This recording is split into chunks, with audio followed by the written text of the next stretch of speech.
mask, man, it's time to rob. I had to find a way, I couldn't find a job. Couldn't find a prayer, couldn't find a God. Couldn't find a prayer, couldn't find a God. Black mask, man, it's time to rob. I had to find a way, I couldn't find a job. Couldn't find a prayer, couldn't find a God. Couldn't find a prayer, couldn't find a God. I woke up, then I logged in to that Urban X where they be flexing with that blog in. Put it down, cause my little homie called in. Had to bail him out, he in trouble with the law again. Black skin can't win in the white world. Seen a brother kill his own kid for that white girl. We ain't wanna go to school, but we had to. Every February it was scary in them classrooms. Shimmy y'all, shimmy yay. Old dirty bastards can't own dirty slaves, so they own dirty masters. Black Dot found a pot as a youngin', broke it down for his son, and now he serve it to the masses. Black mask, man, it's time to rob. I had to find a way, I couldn't find a job. Couldn't find a prayer, couldn't find a God. Couldn't find a prayer, couldn't find a God. Black mask, man, it's time to rob. I had to find a way, I couldn't find a job. Couldn't find a prayer, couldn't find a God. Couldn't find a prayer, couldn't find a God. Urban excellence, a product of my residence. From 4 to 44, Obama was the president. I told mama I ain't tryna go to church. I'm like Adam, every Adam is a product of the dirt. And I've been reaping what he sowed. I got the product, got the dirt. And I can teach you what I know, but then you gotta put in work.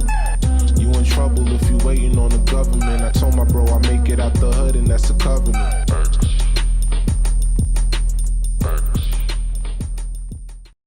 Peace. Welcome back to another episode of the Urban X podcast. Thank you guys for joining us. I'm Malcolm. This is the Black Dot.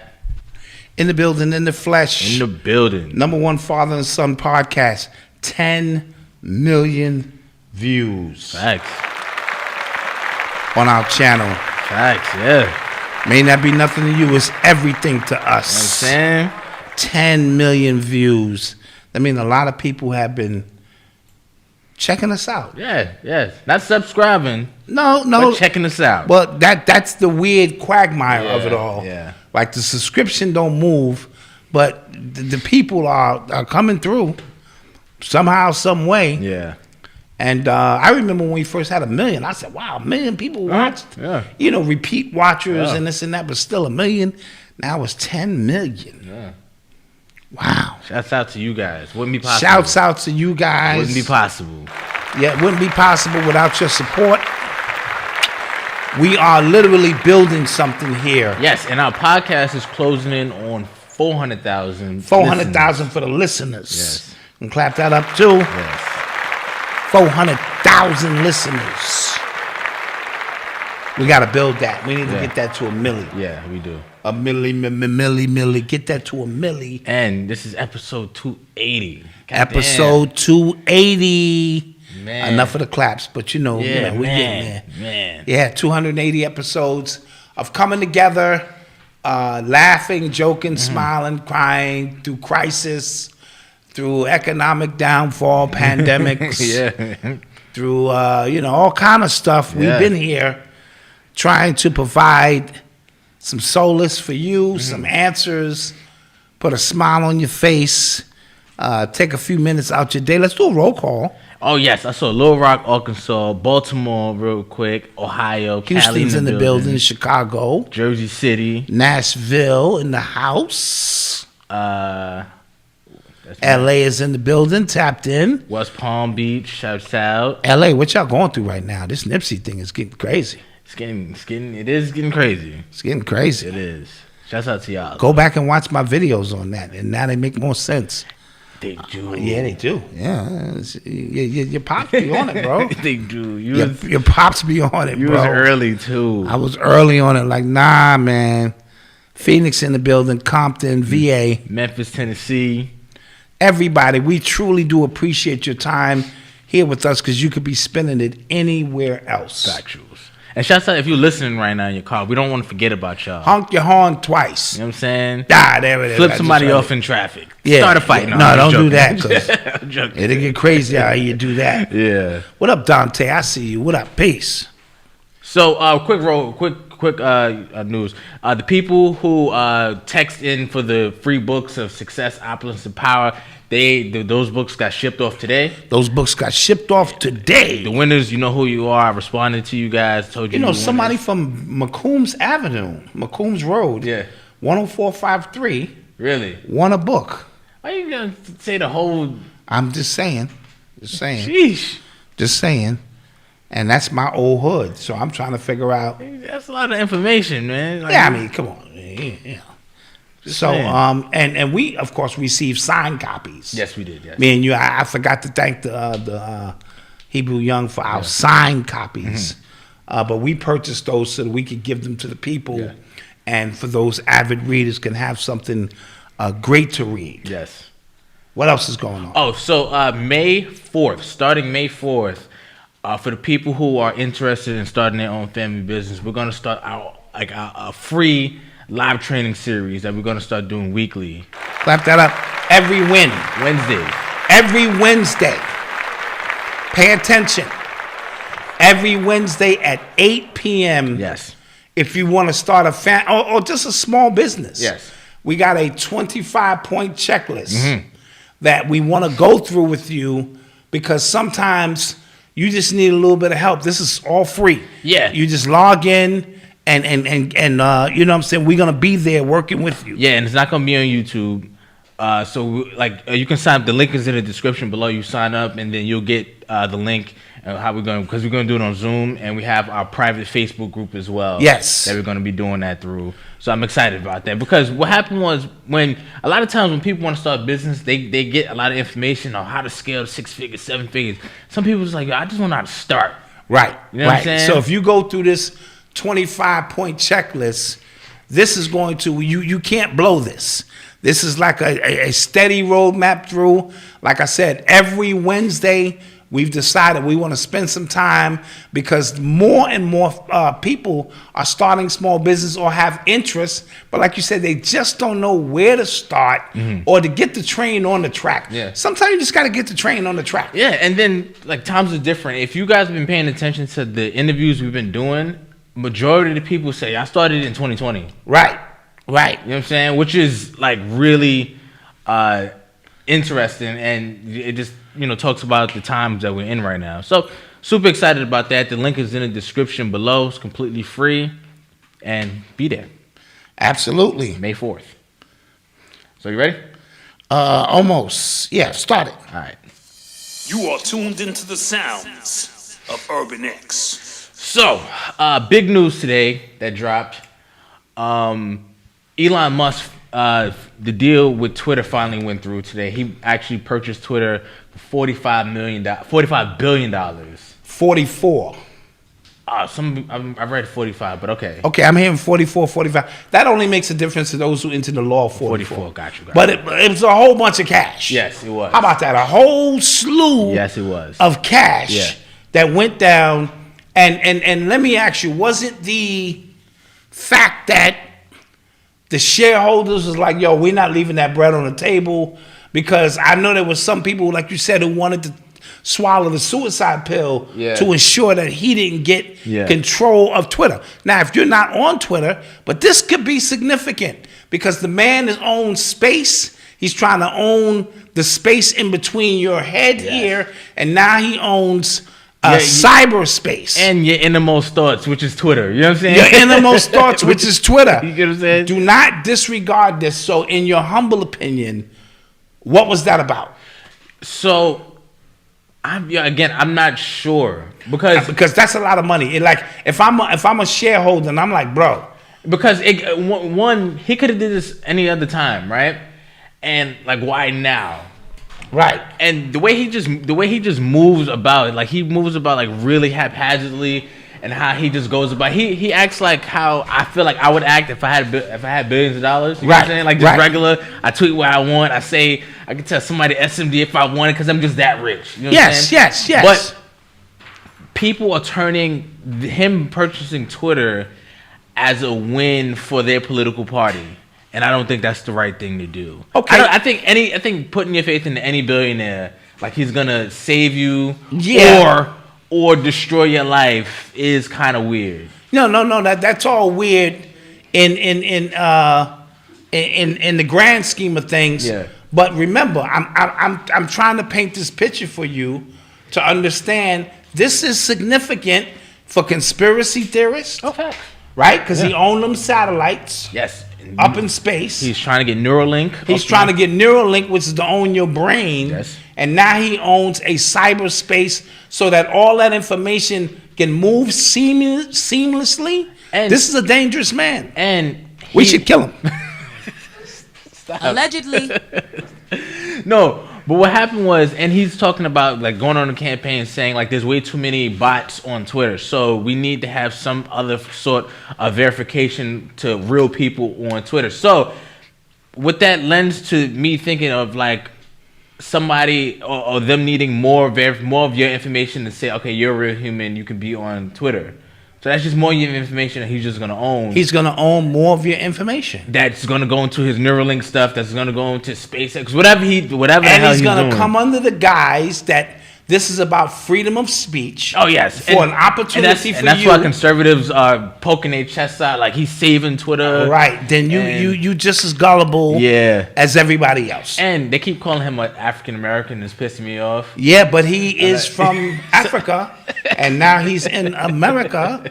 Where the hell is African America? You're right. You know what I'm saying? Every time we ask, like, where's this location? Yeah. If you tell me you're Nigerian, I go, okay, where the hell is African America? I'd like to visit that place. You're right. Just once.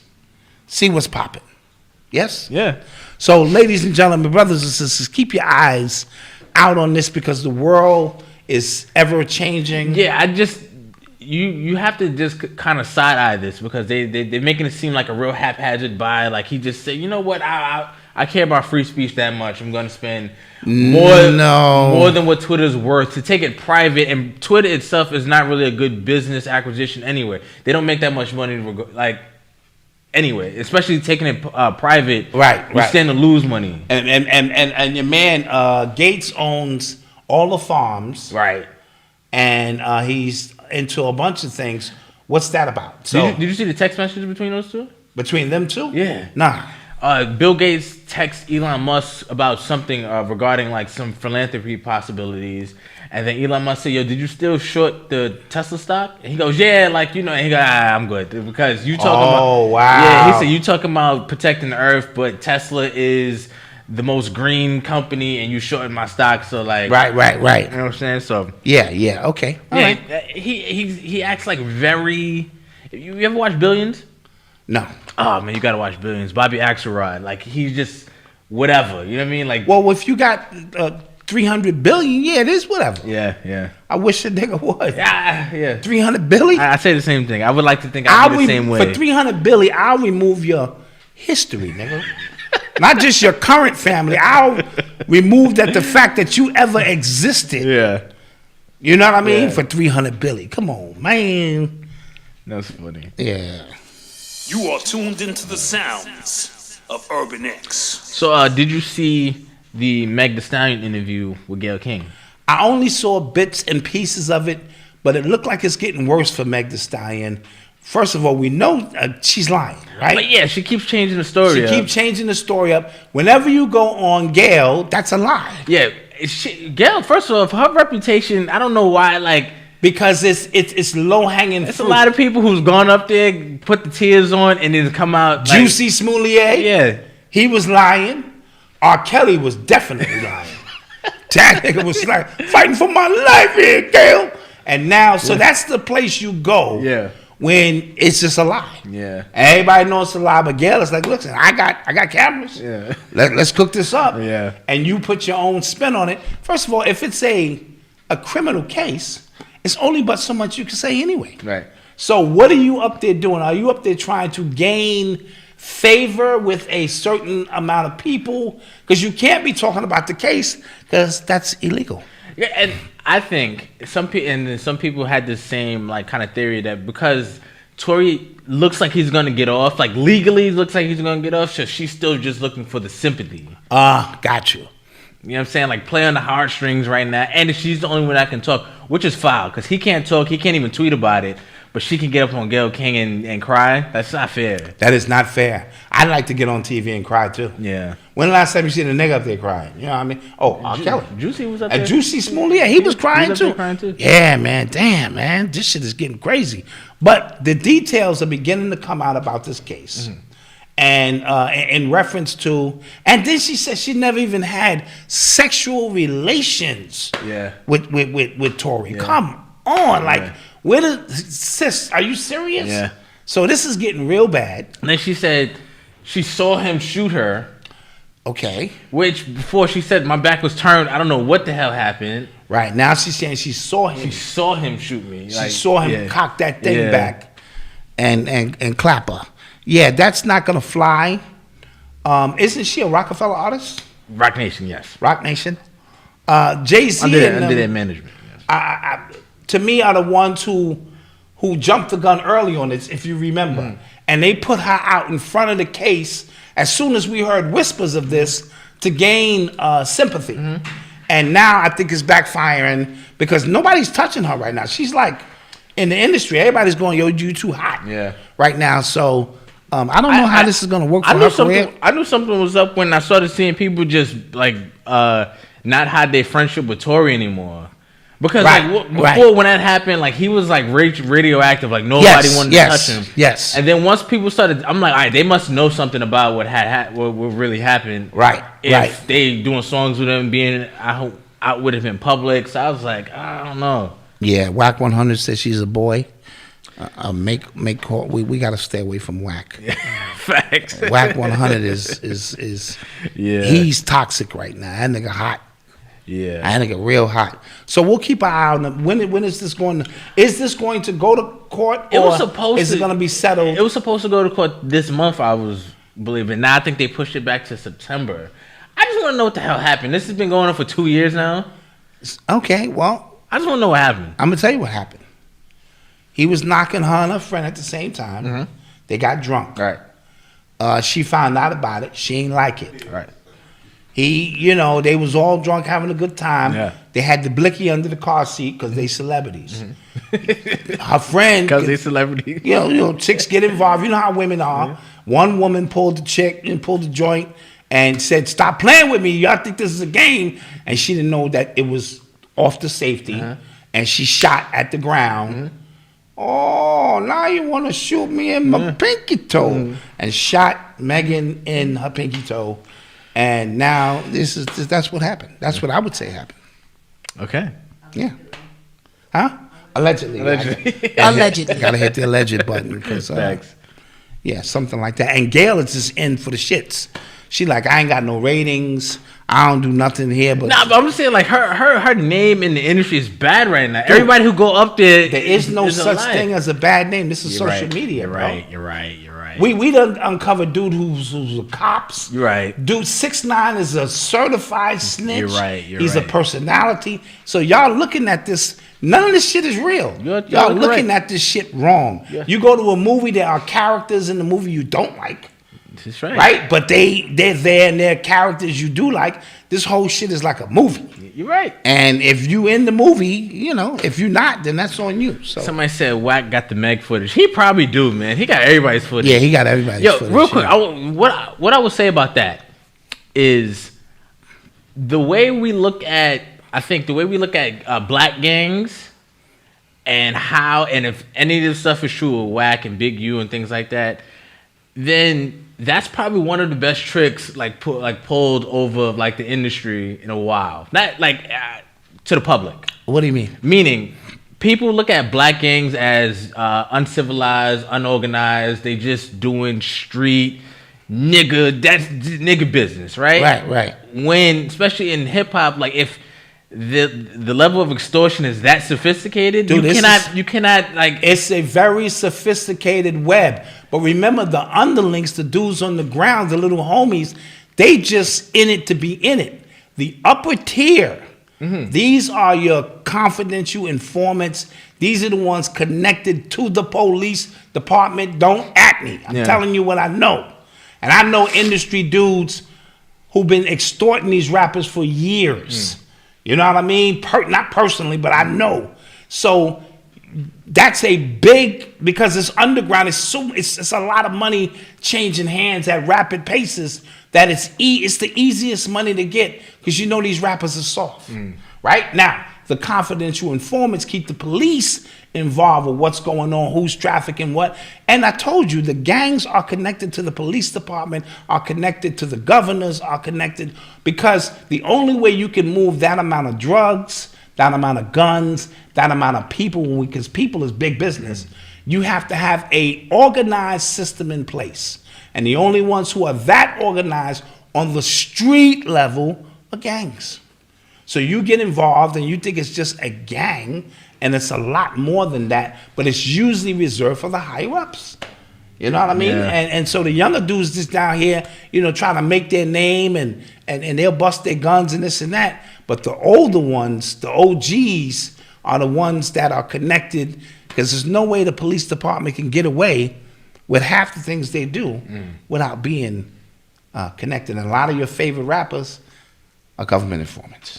Allegedly. Hate to say it, but it is what it is. Speaking about allegedly button, our subscriber Leslie was on a Hot 97 Honda commercial. Or Honda commercial for on Hot Jersey. 97. Yeah. Honda for Jersey. Shouts out to Leslie, man. And my wife heard it. She said, that sounds like Leslie. And it was. It was Leslie. Yeah. So Leslie, as you know, she does the voiceovers, and she won the voiceover of the year award. Yeah. She is doing big things, man. Big up to Leslie. I advise you, if you have a small business, to hire her. Yeah. Because her voice is sultry, and it's good to see people living out their dreams or finding out what their talents are and skills are, and taking full advantage of that. I feel good about that. She promoted on our show. She promoted, and we use her voice here every day. Early. You know what I mean? Early. So shout out Leslie. You are tuned into the sounds of Urban X. So, Dababy's back in the news, right? So Yeah. the other day he got into a fight with one of his artists backstage. Don't know what the origins of what happened was. I just saw him swinging on a bigger dude. And the guy swung back too, so they kind of got into it. And then yesterday they released This is Walmart, right? Yes, Rolling Stone. They released footage of. How did Rolling Stone get the footage? I don't know. Okay. And apparently that was like never before seen footage. Right, never before seen footage. Released footage of him getting into the altercation in Walmart, in which he killed the dude. Right. Right. And if I read the Rolling Stone article, and it said like, well, Dababy's testimony of him acting in self-defense was contradicted from the video because he seemed like the aggressor and things like that. I watched the video, and you can't see what happened until they start fighting, right? Because they were off screen, so you don't know what happened, right? And the guy he killed did have a gun on him, right? And the stand your ground law, and see, this is where ignorance coming in North Carolina is, if you feel threatened. This guy had his hand in his pocket the whole time. We don't know what verbally was said. He had two other goons with him. So at any point in North Carolina, if you feel threatened, see, that's why the open carry states are what they are. If you feel threatened, you can set that thing off. He set that thing off. He didn't have he had a paid lawyer who was able to prove that. So a lot of times you get bits and pieces of the camera shots, and you're gonna be, oh, he was the aggressor. No, and this dude had a gun. Yeah, he had a gun. So and then his story was, they approached me. They were watching me for a few hours. They approached me, tried to rob me. And then the fight happened. So he could say like, yeah, he pulled the gun out. I feared for my life. He said he was with his daughter. He was with his girl. Oh, you gonna get it? I feared for my life. Yeah. Especially if my daughter crying, I ain't lying. That was the science. Yeah, you know what I'm saying? Shit. So, but the it's weird that this came out now. Because it seems like he's always in the news. They strategically, maybe he's up for some endorsements or something. Who knows? But for it to come out now, it had an agenda feel to it. Yeah, it really did have an agenda kind of feel to it. And but I like Dababy. I mean, he live his raps. Yeah. You want a fair one? He will give you. Yeah. He ain't one of these dudes who was in the house, making up these crazy. He will give you a fair one, and I like that. So and I like some of his music too. I do too. Yeah. But and this case is closed, so they can't retry that, right? No. Double jeopardy. I don't think they can retry that. That's like you said. That would be like double jeopardy or something. And if this footage was always out there, the cops seen it, the prosecutors seen it. All of them had. Everybody seen it. If there was enough to prosecute, because he wasn't a star back then. Right. That was 2018. He wasn't a star back then. Yeah. So they would have did everything in their power to send that black man up the river. Yeah. So obviously his lawyers and them proved that this is what it was, and as a result of that, he walked. So now this footage come out. This tarnishing his image and all of that craziness. Yeah, the timing is they're trying to bury him in the media now. Yeah, but that's we in the humiliation stages of times. I think there's a humiliation ritual going on, and one day when I hook up with Rashid, I'm gonna ask him, yo, dude, what's the deal with all this humiliation shit? Looks like all of these people are going through like some kind of humiliation ritual. Yeah. You know what I'm saying? In sports, and Will Smith and Chris Rock and Kanye look like he going through something, and you know what I'm saying? Kevin Durant right now. Let's see how he doing. Boston is kicking his ass. Yeah. He done went from being the most premier scorer. They getting smoked. He done went from being the most premier scorer. 73-66. Damn, man. And like he can't get a bucket now. Yeah. What the hell is that all about? So it's some interesting things going on. And you know, Rashid to come on here and tell you heard? Let me tell you what that shit is, God. I bet. And break that shit down. So You are tuned into the sounds of Urban X. Yeah, have you been hearing about these food processing plants that have been burning down? Burning down, yes.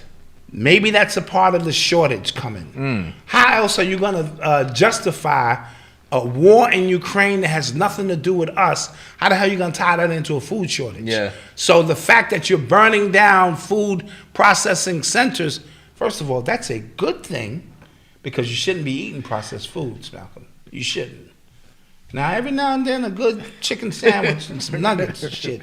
That's cool. Some Szechuan sauce. Yeah, you know, just sauce and shit. Yeah. But you know what I mean? Yeah. So they have to justify, because we've been getting word that a food shortage is coming. Since last year, they've been trying to the trucks, the trucking routes. The truckers are on strike. Yeah. You don't realize how important truckers are, bro. They move everything, all your goods come through on these trucks, interstate, across these highways. And if they decide, like, nah, we good, it's a wrap. Yeah. It's only 3 days worth of food on any shelf in your community. And you know how niggas get when ain't no food. Son. Yeah. It's shit. You know what I mean? So, and there's been reports of UFO sightings over major cities. Oh, really? I didn't. A lot of UFOs going on. Oh. So that's going to be the card that get played too. Not saying these are alien based. I'm just saying unidentified objects have been around these big cities. It's a lot going on at once because they have to keep this pressure on us somehow, some way. So we come out of a pandemic and now we in a war. Yeah. Like immediately, we didn't even get too much chance to breathe and process. What can you do to turn this shit up to the next level? Yeah. Has to be an alien invasion, food shortage, something. Has to be something. Yeah, and then we spoke about Bill Gates owning on the farmland already. And not only is he owning the farmland, he's paying them farmers off not to farm. Yes. Because he's trying to get you on that genetic food. Digital meat. And Digital stuff. meats and shit. You know what I mean? You home, you got a 3D printer, and you just print up a steak. Yeah. Come on, man. That's where we going with this shit? And real quick, food for thought. There's like 100,000 food processing plants. Food for thought. Yeah. I like that. Yeah, there's like 100,000 food processing plants in the country, right? Okay. The ones that have been caught on fire, it's like 20 of them, maybe less. And what are the odds that 20 food processing plants? One, like, it was a plane that's gotta crash. be like a fucking anomaly. Yeah, one was like a plane crash, and then this fire happened and stuff like that. So there are people saying, well, in the larger scheme of things, you're probably just being a conspiracy theorist thinking that has anything to do with a food shortage coming. But I think the fact that they keep like kind of lightly mentioning food shortages and that they are saying these plants are catching on fire and exploding and stuff like that. Something there. And it's always something there because you're the one who's going to manifest it. Remember, they throw this shit into your thought stream. This is inception, nigga. Yeah. You lay, you kick a chair, you turn the radio on, you drop a ball, a glass of water spill, a marble rolls off a fucking table, and now you deep into the subconscious shit, and you need to do all that shit to come out. That's where they plant that shit. They go kick a table. Turn the radio on, drop a marble, bounce a ball, and take this nigga way down and put in food shortage. And then they work your way back up, and you wake up and be like, oh shit. And then you, in your own magic, manifest the fucking food shortage. Like when they tell you the numbers of this is that, all they doing is putting numbers in your head, and you, with your magic, not realizing you're magical, make that shit happen, and they live off the residuals of all that shit. And you tell me anything you want to tell me. That's the way that shit goes. Wow. Yeah. Okay. So you're gonna manifest the food shortage. Stop it. Yeah, you're right. Stop You're it. right. My fault. Yeah. My fault, y'all. Yeah. I didn't mean to do that. Anywho. You are tuned into the sounds of Urban Yeah, X. they paying farmers to destroy crops and shit. It's ridiculous. Last thing before we go to commercial, did you listen to the Pusha T album? I listened to the Pusha T album. I thought it was dope. I thought the album before this one was a little better. Daytona, maybe because it was short and compact. This one was 12 songs, so it wasn't overly long. When it comes to that drug talk, I think the only person who does it better is Stove God. That's a fact. You know what I'm saying? A lot of people don't give the God, Stove God, his shit, but you know, your man, he got some shit with him. I appreciate it. Yeah, I really like the album, not gonna lie. But I think as far as production goes, Pharrell got yay. On this one? Okay. They produced 6 songs apiece, and the songs that Pharrell produced, he might have got them on this one. Okay, all right. So, but yeah, check it out. I liked it. I enjoyed it. Yeah, and once I put it in its proper context, he's no longer a drug dealer. It's humanly impossible, or he would be in jail. So he's giving you these great stories. Amazing fucking stories, using his imagination to conjure up these mythological stories of things that can and will happen in his universe. And you can tap in and enjoy it like watching a movie. Yeah. And then he's going to go home to his children and his family and send his kids to college. Yeah. You, on the other hand, are going to prison. Oh, real quick. Because you believe that shit. And like I said, Malice is on there. Rapping, they got me emotional. He was rapping angry again. Yo, Malice, he put the Bible down. Yeah, that got me emotional. He gave it up. I was like, that might have been the highlight for me. Yeah. For Malice to come out and say, yo, don't get it fucked up. Yeah. Son. This Christian shit is some shit I'm using to launder my taxes, nigga, and launder all my brother's taxes within a 501c3, so we don't have to. Allegedly, let me say allegedly. You know what I'm saying? So we ain't got to pay no taxes and shit. One of us had to take the hit. Like when Rev Run became a reverend and pushed all Russell Simmons money through that shit, not for profit. And now they was hiding all the fucking money. You know what I'm saying? So when we blow, nigga, one of us got to become reverend, nigga. Right. Shit. Yeah. How else we gonna move this money? Nigga, shit. We're not paying taxes. Y'all niggas is crazy, man. Oh, man. Y'all niggas is crazy. All right, so we're about to take a quick commercial break, and we shall return. Peace.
And we are back. And we are back. Shouts out to our advertisers. As always, we appreciate the advertisers who, share their business ideas with us, and we create a platform for them to show it. Yes. And in that tradition, as you know now, the new feature we have is we bring on these advertisers and give them an opportunity to get in front of the actual audience that we have. 10 million views, bro. You're right. That's Our channel has 10 million great views. Opportunity to tell your story. You know, yesterday's price is not today's price. So if you see a new bill in the mail, no, but all jokes aside, we like to continue with that process and bring in a beautiful sister who has her own business. Therapy with a twist is what she's calling it. Yes. Lady Ra, how are you, sis? Let's bring the sister in. Hey, how are you? I'm doing fine. Peace and love to you both. Peace and love. Thank you for supporting us and what we do. And you look amazing. Your energy and vibration I can pick up just from your video. Through the screen, right? Through the screen. Okay. The Tai Chi and all the holistic things you do. How long has this been your lifestyle, or has it always been the lifestyle in which you chose? I like the second part of that question better. It's always been the lifestyle. You know, even before I was aware it was my lifestyle. I put the pieces together, of course, through trial and error as far as life is concerned. But at this particular time, it's coming together, and it's going to continue to evolve. Gotcha. So you're the author of a few books. So what came first? Did the practice come first, or did the books come first, or was everything a result of the entire trial and everything you just spoke of? The therapy came first. The information came first. You know, the experiences came first. Okay. I was an educator for 30 years plus, and I was also a counselor, therapeutic counselor to teens and adults as well. Nice. So a lot of the stories that they shared in the classroom was my story as well. And that was my motivation for putting it in print. My first book, Don't Come Down from the China Berry Tree, tells the stories of me. Yes, that's the one. Tells the story of me when I was a youngster, a young girl, from 16 to maybe in my early 20s, and the challenges and the trials and the abuse and so forth that I endured at a very young age. That book was written, and it's a wonderful book to have teenagers and adults read, because they begin to open themselves up in a way that they never thought possible, because all the things that happen to them is locked inside of themselves, and it's hard for them to feel good. Got it. Because they're carrying a lot of weight. No, that is a very good point. And we as Black people in particular, we think therapy is for other people. We all need therapy. We've been through so much. And you mentioned in trauma and abuse and things along your journey. These stories need to be shared with young people so that they know that they're not the only ones going through this. When did you know you were a teacher? And what I mean by that is, some of us just know we have the ability and while we're here to teach other people, or was that something you grew into, or just the calling of you being an educator led you to this? Well, I chose the profession as an educator when I was in college. My original goal was to go to college and to become a civil rights attorney. I wanted to be a civil rights attorney. That was the goal. But I started substituting. I'm from Newark, New Jersey. I started substituting in one of the same schools I went to. I went to school at West Kenny Junior High, right there in the heart of Newark. Wow. And when I went into that classroom, I was confronted with the same type of personalities, the same type of behaviors that I exhibited and my friends exhibited when I was going there, when we were going there.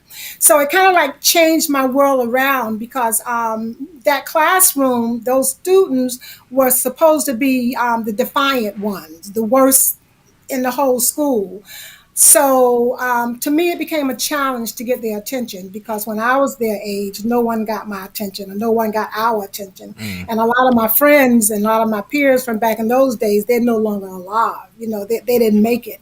So, that just changed my whole world around to become an educator. And I did that with a twist. That wasn't even traditional because you can't, it's kind of like impossible to teach children who come to school hungry or who have experienced some type of violence in their home, Right. or who want clothes and shoes and things that their parents can't afford. It's kind of hard to get their attention to read a book or do a math problem. Yeah. You're fighting a battle that you're not going to win. And that's a great point because even in my book, Urban Culture Decoded, I speak about as an educator, as a teacher, when you look into a child's face, you have to ask yourself, why is this child here? Each child is there for a different reason. I had to get to school for breakfast and lunch because dinner was not guaranteed in my household, and other kids was there for domestic reasons, sexual abuse. So it's difficult for us to just come to school to learn. We needed those 8 hours of solace and shelter, and the teachers who were able to recognize that. I only had a few. The ones who were able to recognize that my learning experience with them was so much greater because they were able to curtail their, educational system and teaching around what my needs were. So you're striking a chord with me with that, and I really, really applaud, your ability to do those things. So well, thank you so much for that. I appreciate that, and that is such a fact. That is a fact. So, what made you decide to add elements like Tai Chi and yoga to your therapeutic practices? Like, was that what helped you along the way and said, okay, this needs to be like a more holistic package I offer to people? Like, what made you add those things? Okay, so here's the deal. I grew up in Newark. I grew up rough. Okay, I did a lot of things that I shouldn't have done, but I did it. And I didn't have anything to distract me to not do those things. So in order for me to help myself to become a better person, things just appeared in my life, and I had to have enough common sense to gravitate to those things and do those things to make a difference in my own life. For example, the Tai Chi you mentioned. Tai Chi kind of keeps me calm because I'm kind of, I don't know if you noticed, but I got a lot of energy. Okay? Yes. So if you don't give me something to do that's constructive, back in those days, I would have did something destructive because, you got what you're working with what you got, which was not a lot living in the inner city. It wasn't a lot. The movie theaters, skating, none of that stuff existed. And if it did, we didn't have any money to get there. Right. So as I got older, I started doing things that kind of grounded me a little bit, like the Tai Chi. I love dancing. I'm doing dancing too, because I just evolved into the dance world because I needed something else. Okay. Writing is good. Aromatherapy. My first experience with aromatherapy, and this is a true story, is in my book, Don't Come Down from the China Berries tree. The main character is me, of course, and her name is Rose. My first experience was with a rose. I was 16, living with my boyfriend. He was 18, and it was an abusive relationship, of course. And this little girl came to the door with a rose, and my face was all messed up and everything, but somehow or other she came to the door with a rose, and I took the rose and I smelled it. And for that moment when I smelled in the aroma from the rose, it did something to me. And I didn't make the connection consciously, but subconsciously stuff was going on. It was like somewhere deep within my spirit, I knew that, the smell of that rose would change my life. And it did. So I left him at 17 with 2 children. But of course, I went back because when you're in a relationship that's the violent, way it takes yes. You know the deal, brother. Yeah, it takes a minute for you to get it together. Yep. But once you get it together, you get it together. Right. But you still need things to keep you grounded. So that's where all the therapies came in at. You need things to constantly, keep you busy. My whole thing is like, a do something approach. That's, my caption. This is a doing something approach with Lady Raw alternative therapy with a twist. You're not going to sit down on no couch and spill your guts out and walk away feeling, like shit. No, that's not. Right. I mean, you can walk away and feel like that if you want to, but then what you going to do? Right. Then you got to be active. What are you going to go home? Yes. Yeah, when you going to go home and do that? Yes. I appreciate it. So let me ask you, I heard your son helps you with your business. Yes. So that's great because, as you know, when we're really about family helping each other, how is it working with your son? Do you give him an opportunity to advise you, or is it like, this is mama, I'm going to do what I want to do? So tell me about the relationship business-wise between you and your son. My son, Imani, a.k.a. Hebru, he is so cool and so laid back. I didn't even know he was going to do this. He's always been supportive. There's a chapter in my book, Somewhere in a Rainbow, about all of my 8 children, of course. But his particular chapter is called Hebru. He was that son who was always like a provider type situation, not just in tangible things, but in moral support as well. So when he introduced me to your family, the Urban X family, I had never heard of you, but I'm so glad he did, because it just opened me up to a whole nother world of information and down to earth people and people I can like really connect with. So he put some money up for me, with the commercials and everything, because that's one of the challenges that I've been having. Financial, we have a lot of ideas, we gifted to have a lot of ideas and talents and so forth, but you need more than just that. You need absolutely, yes. You need marketing and advertising, and you need a good team, to work That's with right. you. So my son Imani, I love him. Shout out to him. He's never disrespected me. I have 4 sons. He's the one son that's never raised his voice. Nice. Kind of way. He's just really a humble, laid back young man, and I'm thankful. I'm very thankful for him. I know you are. Really cool. He's in my corner. Yes, he is. So tell us about some of these products. This is a beautiful tree here, crystallized tree here, and anything that takes personal time to craft is very special to me, because I know you actually put your time into this. They just didn't come off some conveyor belt. So tell me about the crystallized tree here. Okay, very briefly, I will tell you, because you can see I'm long-winded too. They're called sweet trees. SWEE is an acronym for sun, water, earth, and air. That's my ultimate inspiration when I make each tree. Nice. The trees can be used for things of beauty, or they can be used for meditation, because color has a way of working on us inwardly. It works on our spirit and we don't know it is. Like we wear certain colors for a reason. So these sweet trees, are just something that works with us if we work with it, in terms of the meditative piece. But if you have one in your home and you don't meditate with it, that's fine too, because if you walk past it, you're still getting that energy. Yes. There you go, bro. There you go. Just on another note, I was taught how to make these trees in 1993. I had a little store in Newark at the time, and this man came in the store with his little tattered bags and so forth, and he had his little tools in there. And he taught me how to do this within a week's time, and then after that, he disappeared, and I never saw him again. Wow. I never saw him again. I remember his name, I remember his face, his image, but he just came and he left. And ever since then, I've been making the sweet trees, the sun, water, earth, and air trees. That's nice. I see the crown on your head. Yes, and indeed. I see the crowns here. We got all the goods here. Yes. I we see support. you do. I don't have to pick up my little stuff off my table. Yeah, we support. So tell me about the headpieces and why those pieces are important, and the earrings and things of that nature. I sure will, brother.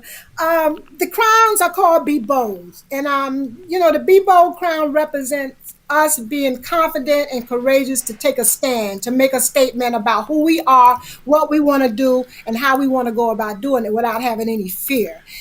They have gemstone jewels and so forth on them, like garnet and carnelian and lapis lazuli. And, you know, they're just something. It's just something about putting a crown on that make you just lift your head up. You know, if you know it's a crown, you're gonna walk different. Well, you're gonna talk walk different. You know? Yes. Makes a statement, you know. It makes a statement, and I know back in the day we used to always tease me and my girlfriends. We used to say, "Yeah, let's go get our head together." Yes. But now, you know, we can redefine that getting your head together by putting a crown on. Get your head together, wear your crown. Don't be afraid. You know, just wear it. You don't have to wear it all the time. Just experience it. Experience it is what I'm saying. And where can you be reached? I can be reached at www.ladyraw.net. That's ladyraw.net. Ladyraw.net. We need you guys to support. We thank you for taking time out your busy schedule. Yes, thank you so much. And we love you, and we're going to continue to support and send business your way. And our information is in the description below. So much. Thank you so much. I really appreciate you, brothers. I really appreciate your family. Peace and blessings to you, and I will meet again. Yes. Absolutely. Peace. Peace. Allegedly. That was so cool. Absolutely. It was always cool. Always. So, if you want to advertise with us, sales at urbanx.nyc. Yes, sir. And we'll send you a questionnaire, because we don't just take anybody. We want businesses that are aligned with what it is that we do, small businesses in particular. Yes. You know, if you're a big business, don't try to take advantage of the small business price and all that kind of stuff. And that price is specifically designed, you know, so that you can get your product in front of people. And you want to get your product in front of people. What we're offering now is you might have something you're just not sure about. So we got a 25-point checklist that you can come every Wednesday for free. Put our link in the description. It's a Facebook group. It's in there right now. And start crafting your stuff. And then if you think it's ready, we do have a consultation fee if you want us to personally say this product is ready for the people. You put it in front of the people, we cross the T's, dot the I's, and before you know it, you have a small business ready, you know, to put in front of 10 million people, potentially. I'm a ride that. I'm riding that shit. Yeah. I started walking around different today. You know, I got 10 motherfucking million people. I don't mean shit. You know? So let's get back to this. That was super dope. You're listening to the sounds of Urban X. So remember we didn't announce it, but we spoke about the NIH deal for the collegiate athletes. They can start getting paid off their likeness and stuff. Yes. Or NIL, right. So one player is incoming college freshman. He's a 5-star recruit. They haven't revealed who he was yet. He signed a deal that's worth $8 million. Clap that up. Damn. He coming into college with an $8 million deal. Yes. For years and years, these colleges have been exploiting our brothers and sisters, giving them a bullshit education in most cases, but really sucking on their talents. And these athletic programs be making billions and billions of dollars. Now you have the opportunity to come into, and what that does for you also, it gives you so much leverage, Malcolm, because most of us are hungry. We coming from poor situations, and we would take any deal. So any underlink people, boosters, putting a few dollars in our pocket would mess our credible name up. We don't have to do that anymore. Yes. So now when Nike comes to you and says, just take this deal because we know you poor, you can go, hold on, brother. I don't need your money like that. Yeah. I already have money to keep the family sustained, and now the leverage swings back to the artist. I love it. They will eventually reveal who this person is. Yeah, but what's happening right now in college athletics specifically now, remember the old days, back in the days, where it was rumored that this college is paying this kid. Yeah, and stuff like that. So now colleges are able to pay kids, they kind of funneling money, laundering money through these places and giving it to the kids. So a lot of top recruits are going to these schools, and then apparently there's some, right now people are mad at University of Texas A&M, and I think the University of Miami. I like the University of Miami. Okay. It's my favorite college. but mad at like the top transfers, the top freshmen are going to these schools, and they're like, yo, what, like how is this even possible? I think a lot of these players are getting deals. They're getting them deals. But they're legal now. So and what's this girl? I think her name is Nicola Boston. She from South Carolina. She played for the women's team. Yes. Ayanna Boston, or I believe I messed up first name. No, Superstar. She was the defensive player and the player of the year. I think she just signed with Clutch Sports. That's tough. And that's tough. Yeah. Because it's setting her up for her future. I love the idea because we are the creators of all things current, all things cultural, all things. And for us to be the last ones to reap any benefits under the guise of you're getting a free education is nonsense. Yeah. So big up to those who can leverage their name. Because remember, we're dealing with a new generation now. These young people know how to market themselves. Mm-hmm. These young people got social media. They got bigger followings when they come in because they're starting their followings at 8, 9, 10 years old. Yeah. It's this little kid. He's fast. He got dreads. He might be the fastest little football player I've ever. This dude right here, you know who I'm talking about. Yeah, I know you're talking if about. he don't go pro, somebody did something wrong. Yeah. This kid is blazing. Yeah. So they're starting to market early. And in that market, it leads to a currency. Mm-hmm. Your attention is the currency, but you can benefit from that. So I am super duper. Yeah, I'm actually. Aaliyah Boston. Thank you. I love my chat because they do what they do. Yeah, I got to get Noble out there in the field right now. Yeah. Shit, I don't care if you two. Yeah. Start doing them fucking push-ups. I got to get him out there. He cried, Dad. Papa, man, shut up. Get out there. Shoot that jump shot. Yeah. You know what I'm saying? You know what I mean? Because it's a lot of money being made out there. So, yes. Big that up.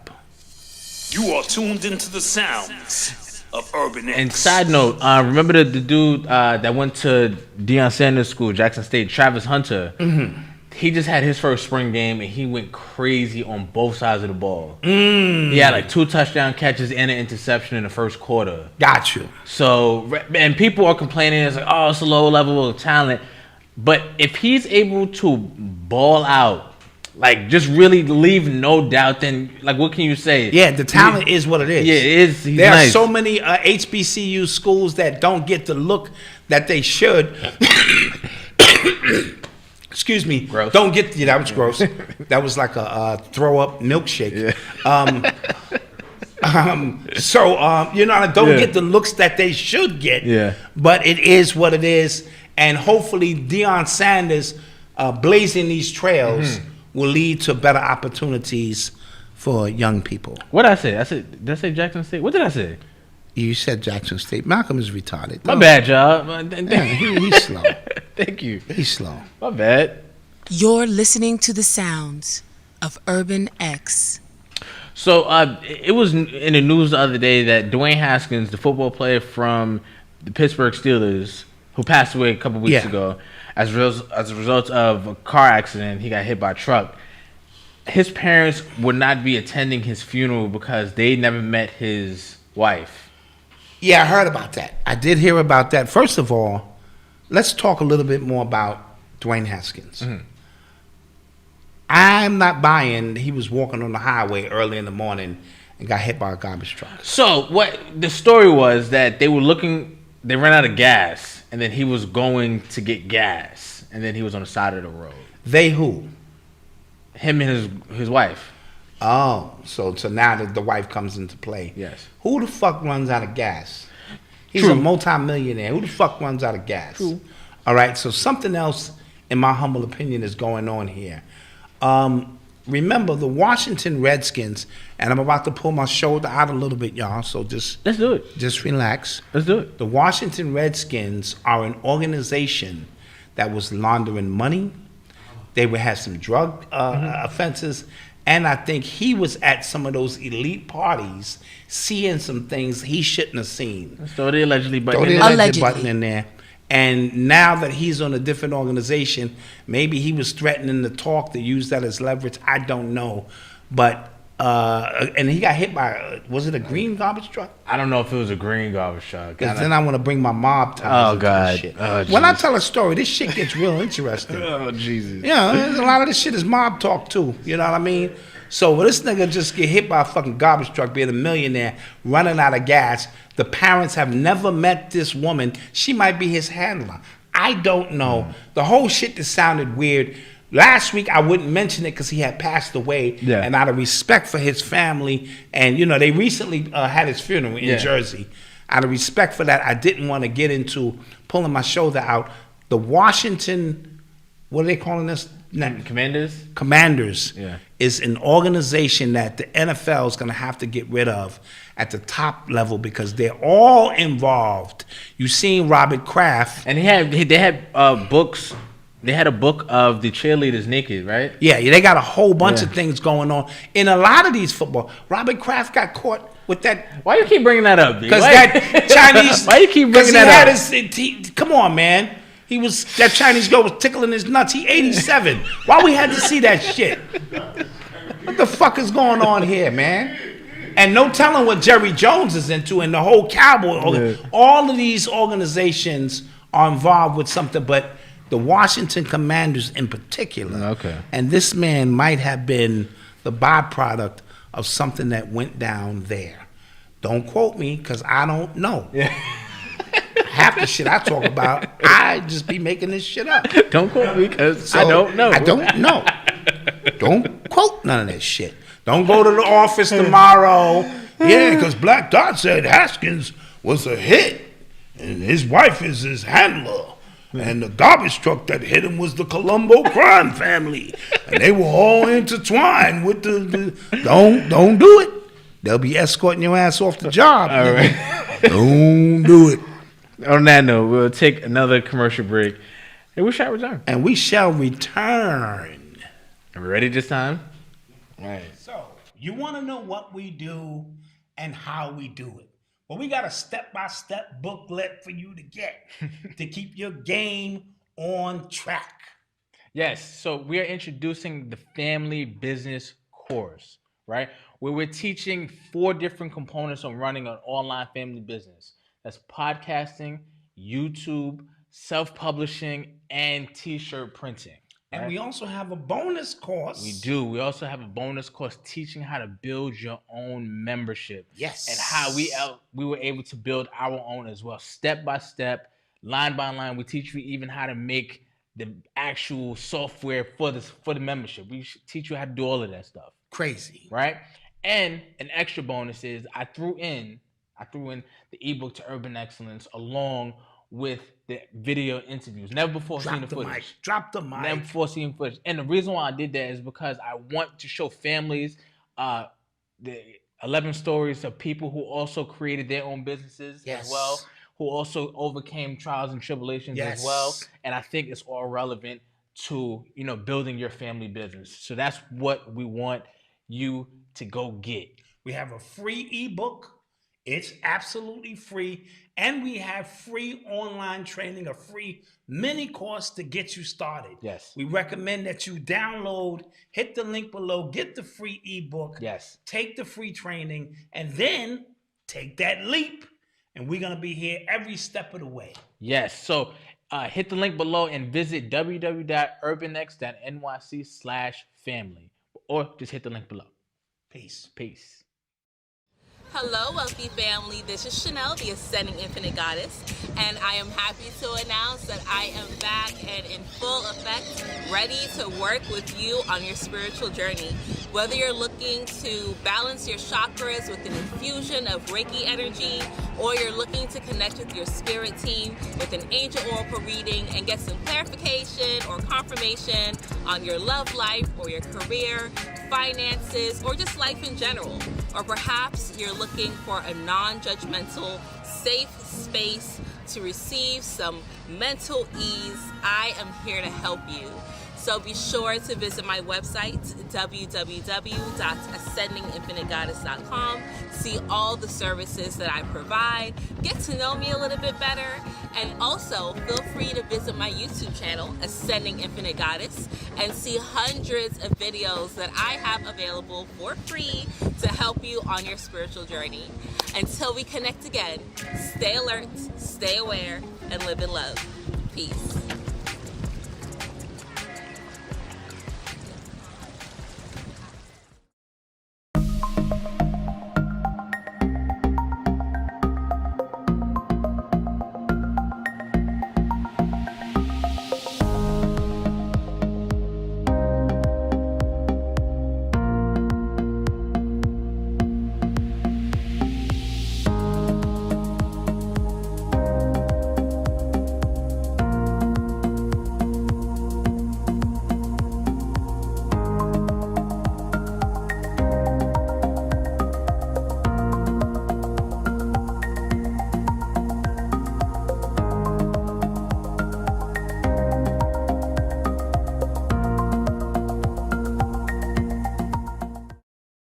felt big, like Bigfoot big. Like, Tell me, what do you notice about your body? claws. Your feet?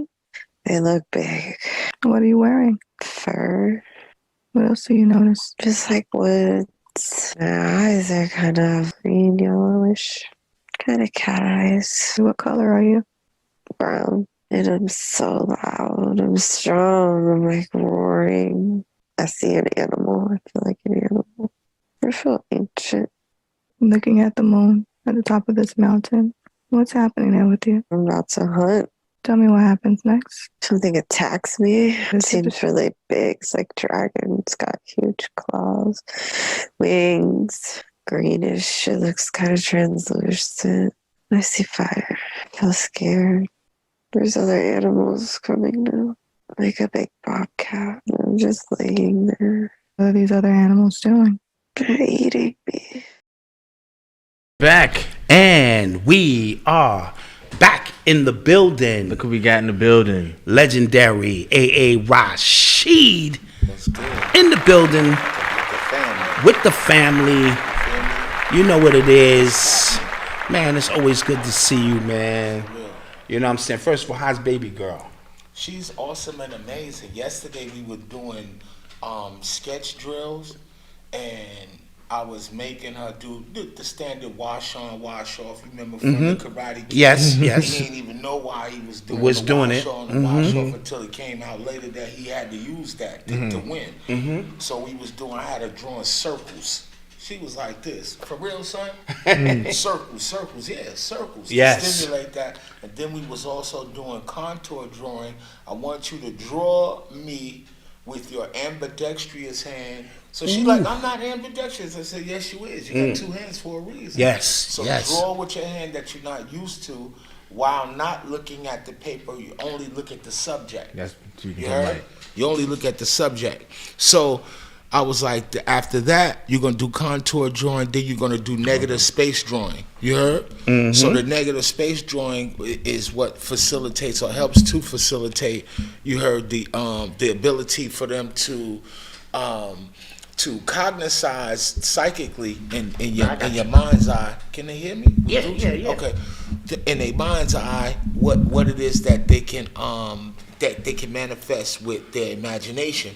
And then after that exercise, when she did her actual composition, she was doing it so fluidically, it was illmatic how she was just drawing what this came to her mind and was demonstrating something that it takes you to go to art school to do.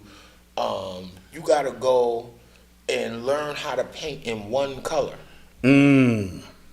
And if you can do that, you are awesome and amazing. And another thing I was getting the baby to do is to draw the most difficult thing in the world to draw. Even a 3-year-old can draw a human, and everybody who can look at it can tell what it is. They can use their stick figures, the head, the arms, the sticks, or whatever, and we know what they're drawing.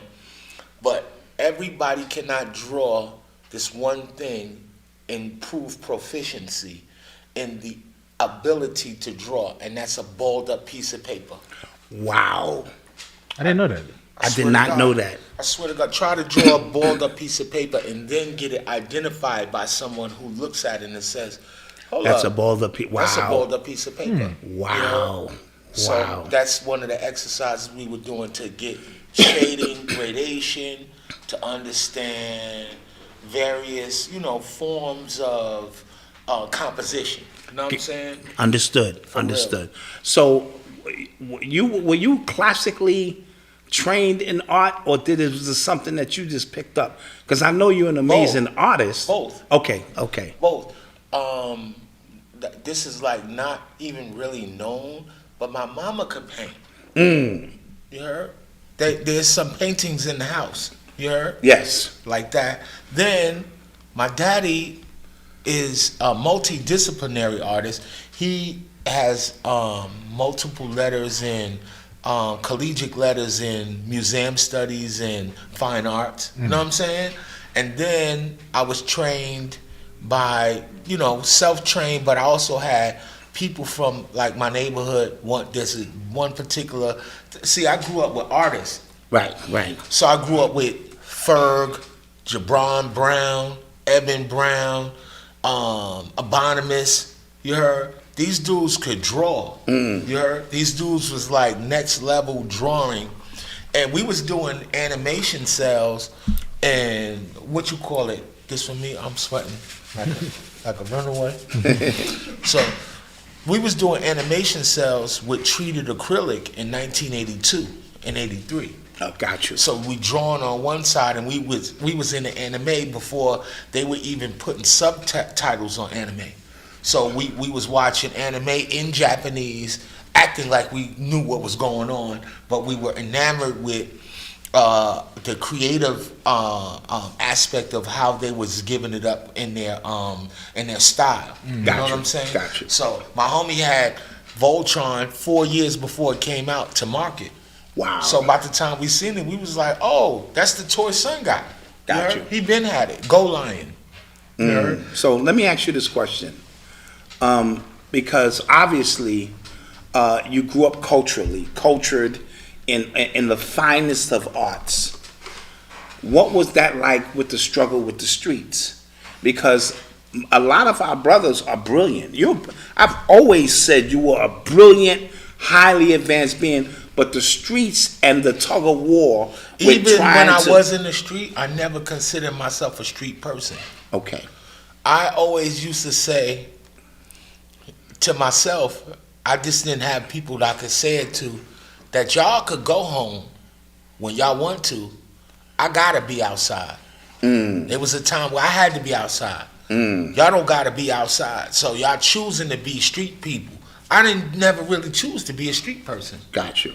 I wanted to be doing my art in my crib, getting ready to go to school, being my mama's son, a good boy. You heard?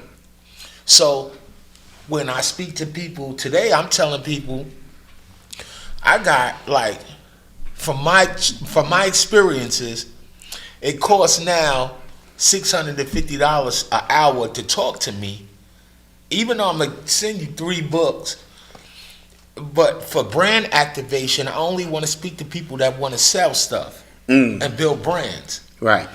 Because I have seen my ability to reverse recidivism for myself. So I seen that I stopped going to prison because I stopped identifying myself as a street person psychologically and in my nuanced socialization with people. I stopped being afraid to say, you know what, man, bro, you tripping. I'm not finna do that. I'm not hanging out with that. I'm not doing none of that. And when I was in the joint, I was writing. Yes. I brought some notes. I brought my notes and shit. I promise you, I got some original shit I wanted to show you. You heard? Letters and stuff like that. You dig what I'm saying? Well, I'm like, I'm not playing. No, I can tell you didn't waste an ounce of your time behind the wall because of the books that you released that we was able to sneak out of the prison. Thank you. That you know you know that and beginning to throw it off the backboard. And this is what marketing is. It's self-service. It's self-service and it's service to the community. When people come to me and ask me about marketing, I try to find something that they can do to allow people to know that they are a helper to them. So I did that before in prison, writing books and not having expectations associated with how far they went. Because I actually made them to because I'm a Scorpio 5 times. So I'm like a natural cult leader, but I don't want to be a cult leader because that shit is like, I'm too personable. You heard? Real cult leaders isolate themselves and people. So I'm not a people isolator. You know what I'm saying? But I'm talking about the collegiate level of stuff that I am aware of. I was able to cohesively put it together in such a way where I was able to distinguish who is who around me. They can consider that the small cadre of people that I used to deal with was actually, what you call it? They was like members of my social or psychic society. We were learning how to think on the same page and distinguish ourselves from knuckle dragging niggas. so that we didn't have to return to the penitentiary. Gotcha. You know what I'm saying? And that requires a sacrifice of a certain level of concepts, context, you heard? Learning about communication, learning when is it necessary to be angry, when is it not necessary to be angry, you heard? When is it necessary to invoke or create? People say you should live your whole life being kind. Well, maybe like that, when I hear stuff like that, it remind me of the white boys that put on the squirrel suit and jump off the top of buildings and shit, right? I immediately say, oh shit, his rent is paid. All his rent is paid. So he could put on a squirrel suit and jump off a motherfucking building. Right. Everybody's stuff is paid. So don't nobody care no how. You heard? So I'm like this. Not with us. We got too much stuff to do. You heard? So we got to learn the natural balance of the universe and learn where experiences in the physical world exist in the universe. Because if I can identify something favorable or unfavorable, at least they're moving parts. And if I can have moving parts, I can take out garbage.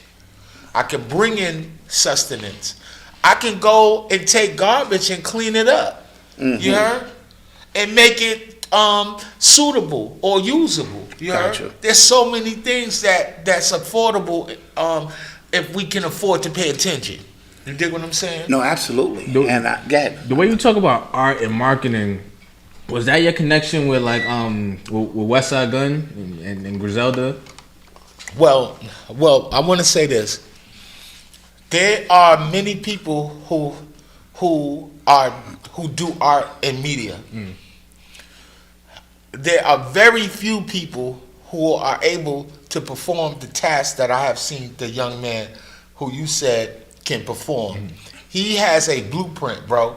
He has a working operational blueprint for marketing, because if some people are born to lead, you heard? And not because you might have brawn or you could lift weights doesn't mean the shit like that means that you're a leader. You heard? If you can execute a plan that can benefit those involved using art and media, the method in which to do it is marketing in such a way that you're psychologically creating need. You heard? So they went beyond, homie, shout out to Westside Gunn and everyone in that universe, the Griselda universe. There's so many components, you heard, that he's one of the people that I can actually see that has the boots that can lace all the way to the top. Some people got the same 40 belows on, they Timbs and all that, but they can't lace them all the way to the top because there's these other moving components that are required, that you have to connect brands to lifestyle. You heard how Queen earlier was speaking about lifestyle. Some people think the word lifestyle mean good lifestyle, bad lifestyle. No, lifestyle means your cultural iconography, the things that you enjoy doing, that others enjoy doing it with you, and that you can create a communication with them and build a bridge of commerce. You heard? So that's my thing, is like, with music, in particular, back to homie, right? Very good question. Is that, do they have fans or do they have a tribe? And I want to say they have a tribe. Yes, yes, that is a because I'm not into fans. I try to turn a fan into a friend, and it's impossible. But once I have a tribe member, we in the tribe. We have an ethos. Yes. We have a unified field of thought that we share. Yes. And we operate from that, and we don't have to check in all the time with each other. That's what we have here at the Urban X Nation. Right. We got a tribe, and we all share, and it's definitely a unified field of thought of how we move. It's and not share. a demographic, it's a psychographic. So they be like, yo, what's your demographic? Oh, I want to speak to these people. So when you talk about music, these brothers have shifted the paradigm where popular music exists within the majority of its sales come from females between the ages of 14 to 18 years old. Wow. You heard? So you talking about, and then let's go into the racial part of it. These are, if you're talking hip hop, these are non-blacks. It's the majority of the momentum. So you can see, take a pulse of certain popular culture, and you actually have grown ass men now that like the little homie raps. This is a new phenomenon. Yes, I was talking to my cousin Will I Am, you heard, and we was like, yo, what's this about? He's good. He's in Arizona. He's doing wonderful. He was like, yo, this is wild. You could be around 35, 40-year-olds that could speak lyrically, word for word, all of the little homie raps. That's a new thing to me. That is. That, you know me, to be around rappers. You see me, I came up here with Sin. You heard? Serious rapping. You heard? Grown-ass folks rapping. Gun, I've been told you about Aaron Cooks. Yes. Stove God. Yes. You heard? Yes. I've been known that he's the only person outside of him and Benny that I can actually hear talking about drugs. You heard? I really don't even want to hear nobody else talking about no dope. You heard? True. At all, except for them. So I'm saying all this to say, all of my experience from my childhood, when I was little, I used to be baffled at how I could sell crack to adults. And I'm looking at them and I'm like this. Some of them I'm come from the era when the crackheads was tough. Big burly ass crackheads. I done got stuck up out of crackheads before with guns. You heard? Yeah. So I'm like this. You like, how is it I'm 15, 16 years old and you coming to me to buy crack cocaine? You heard? And I used to be tripping like, y'all could just get on the train and go buy a gram from Poppy and them with the Jerry curls and the Michael Jackson loafers. You remember that with the leathers? They used to be like this. As soon as you get off the train on Amsterdam Avenue, they be like this. Puppy, come. They see you like, come here. Let me talk to you. For your attention. You. Yes, bro, like this, and they give you anything you want, from a gram to 1,000 of the motherfuckers if you want. So I'm wondering, what is y'all doing, cutting corners? You heard? Why? What is this conveyance? So if you take that knowledge into a sector that you can actually survive in by selling goods and services, I had an auntie that made a bankroll selling night lights in 1982 when they made the most horror films. You heard? I promise you. My auntie from Interville Avenue. You heard? Night lights, huh? Night lights. Scared and shit. I swear to God, she used to be killing them because everybody was going to horror movies and everybody was scared. The kids are scared. So she filled the void. Wow. So I'm like, anybody that has a brand that needs brand activation, I be with the experts. I seen some amazing shit in my life. You heard? I promise you, especially as of recent when it comes to retail. So I got a secret, which is really my personality. If you can get past that and you have character, then you can have instruction from me. But some people, I don't care how much money you got, bro. You could still be a sucker. Yeah. But I've been around people that we together, we ain't even got two. All we got is 2 quarters to rub together like this. Yo, bad bro, we the most wealthiest people in the whole room. That is because we have character and we have a real narrative, and we're not afraid to ask for something. A lot of people, you jam your shit up, you fuck your whole life up because you scared. You heard? And this would kill me. In the joint, I used to be like, this nigga's crazy. He was not afraid to go shoot them people. He shot multiple people. This nigga was the biggest shooter that day. But if you tell a nigga, listen, let's go out there and let's sell socks today. That nigga's afraid that the niggas gonna call him a sucker because he's selling socks all of a sudden. That is an interesting dynamic. Yes. I promise you. Yes. Some of my biggest homies, one of my biggest homies, God bless him, Boomer, is a legend.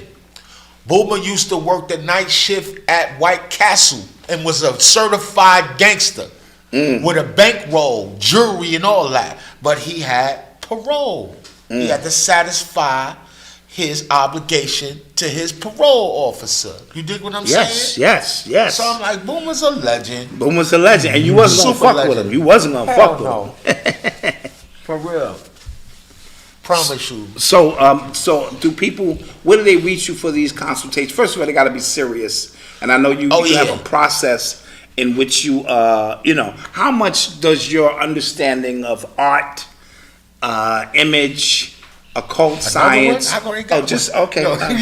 Occult, you sweating. That's right. You know I got this jacket on. How much? Of your understanding of, just the mystical science. Yeah. How much does that play into when you're working with a young artist who may not see the things that you can see, and how you may put an image on his album cover that's going to resonate a specific way? How much does that play into it? Well, you know this what I mean? is very important what you just said. You said something deep. You said album cover. Let's just go there. Mm-hmm. So I did Stove God album cover. Oh, I didn't know that. For Reasonable Drought. Yo, that album is so hard. I was so fortunate and lucky that he allowed me to do that. That one is hard. Because he listened to me.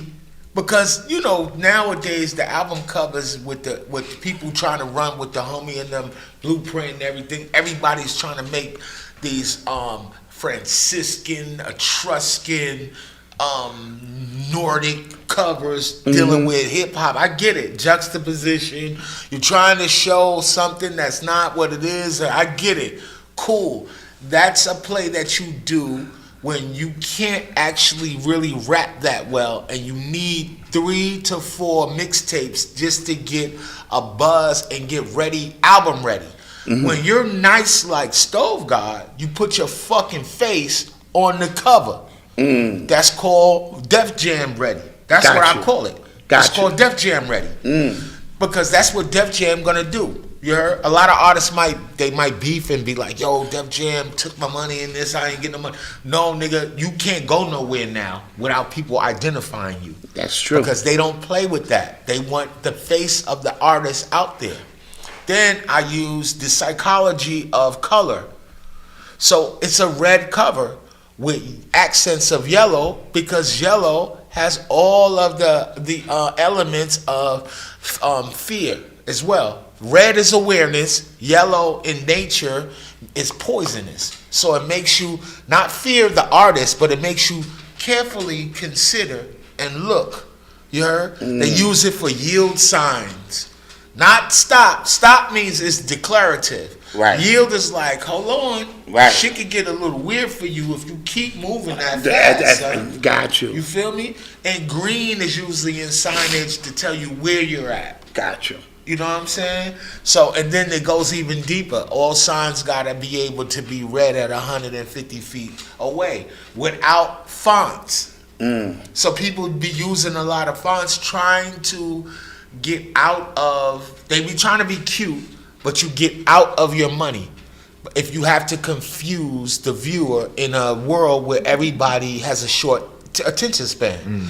If I gotta look at the font and read your shit over and over again, or say you use an italic font on a cheap product, it makes it look like you're trying to punch up. You heard? It's like you trying to do something that is obvious that you can't fuck with. Got you. As opposed to look at someone like Virgil Abloh, who used Helvetica and got a bankroll. Only it then went and just made Helvetica sideways on your ass. Got you. Yes. Like this. So I'm like, what are we gonna do? Are we gonna get the money? Or are we gonna act like you know everything? Because I know everything. I'm under the impression that I know everything because I know how to stay out them white folks' way. I ain't had to go back to the penitentiary. That's a fact. I writes the shit out these books. That is a fact. Then I got a whole periodical I'm busting out from my museum as retail space in California. And then there's another thing I had to do. I had to rediscover what value is and what money really means. Because when I was a little kid, I used to have a bankroll on me, but the money was worthless. You heard? It's a bunch of stink-ass crack money. Niggas don't know nothing about that. They need to tell the kids about that. You gonna have sweaty, panhandling, nasty, dirty money. They talking about blood on money. Yeah. You don't know nothing until you smelt a bunch of crack money. A bunch of nasty, raggedy ass singles. You heard? So I'm like this. That trajectory is no longer an option. You heard? I'm like this. I can take what I've acquired as far as learning from dealing with the journey of survival and apply it to retail ability. So I'm particularly speaking to people, and shout out to everybody that's in my tribe and knows about the tribe who goes and finds the NFT. You heard? I got an NFT. So I'm like, it's another brand. It's an acquisition that helps to prove to you where your brand is at. I made a mistake, and I was trying to perform this amazing task that y'all doing. And The podcast, yeah. Yo, this is amazing. Y'all legends. It's a lot of work, yeah. Bro, I did 14 episodes. It's a damn near season. It's all done, right? But I messed up. I going against my own studying, my own shit. The way that I act and who I am as a person, I can think and know that I know what I'm doing. But if people don't actually know me, they can feel offended by my way with the world because of how I talk. Gotcha. And you know, I don't put other people fires out just to make myself shine. Never have. And I can't let nobody do that to me. Gotcha. You feel me? So just because I talk in a certain way and I assert myself in a certain way, I'm offended when people think that I should be nicer when I know when somebody's playing with my intelligence. Understood. Because I don't fuck with lames. As of recently, I made a way to be like, okay, I talk to everybody, you know what I mean? Fuck with everybody, because you gotta win. You just can't be the realest nigga in the world. That shit is fake. You're like, oh, you know, everybody's feelings getting hurt now. Everybody looking for the realest nigga. Oh, the realest nigga. And it doesn't exist. You heard? So I'm like, my rule that I broke was, you never use tools once you know what a tool is that belong to other people, bro. I'm an instrument. If they couldn't see that I'm a bankroll, you heard? And that the show should be centered around you. I mean, the shit is, I tell my students this, the whole fucking world revolve around y'all. I tell you this with a whole straight face. Bro, the whole world revolve around you, Malcolm. You heard? Yeah. That's a whole fact. When your daddy ain't there, your mama and them ain't there, and you like this, the baby sleep, nigga, you still gotta go like this. Oh shit, what I'm gonna do tomorrow? Yes. It ain't based off of what somebody else do. Yeah. You heard? Yeah, the whole world revolve around you. The only thing that we can share is a center of self-awareness. So if you self-aware, I'm self-aware, we can share the center of our self-awareness and we can trade game and benefit from that. There's a bartering system with energy as well. You know what I'm saying? For real. So would the podcast world be something you might revisit later on when you have total control? Hell yeah. The tools is nothing. I want to make it where my tribe is my staff. That we walk together through this. You're not opportunistic people that just want to make money off my brilliance without calling me brilliant. Right. You heard? Right. They know what it is. And then in LA you got to be through. I don't need no middlemen and none of that sucker shit in between what the fuck I'm doing, because these are forged by God. You heard? These shits is forged by God. God made these. I don't need no other nigga hands. You heard? And I don't need nobody to like me, to love me, to embrace me, or to not be a lame. You heard? You as a lame if you don't understand where I'm coming from and where I'm not going. You heard? Yeah. Promise you. So I'm like, yeah, I might revisit it because it don't cost no money to do none of that shit. But you can make up to 28 different ways to make money off of podcasts. No, that's a fact. I'll be damn, I'll be sitting up acting like I didn't know that. You heard? That shit is over. There used to be a thing for me. I'm from New York City.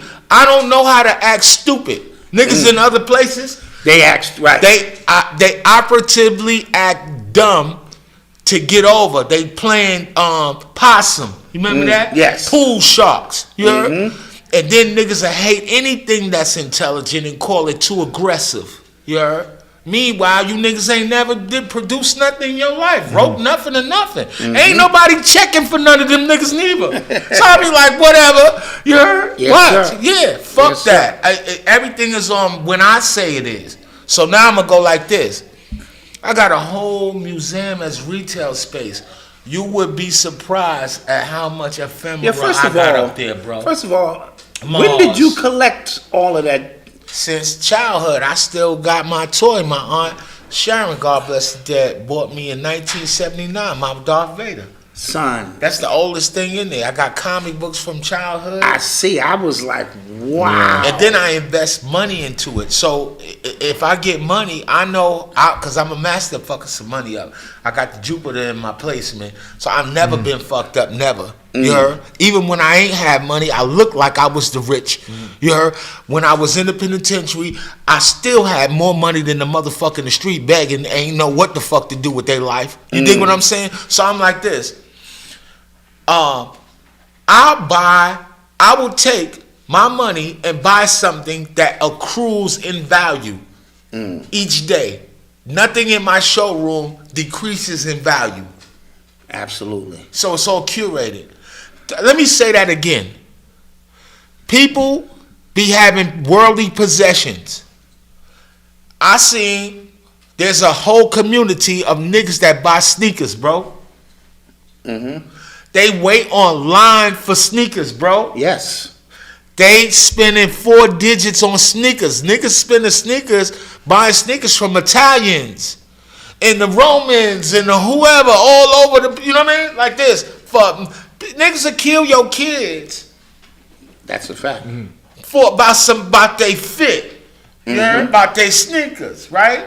So I say, yo, if y'all doing that, imagine what other people is doing with other things that's significant, that have appreciating power. Because sneakers they've just recently started appreciating with popular culture's longing towards it. But I remember sneakers was like a black people thing.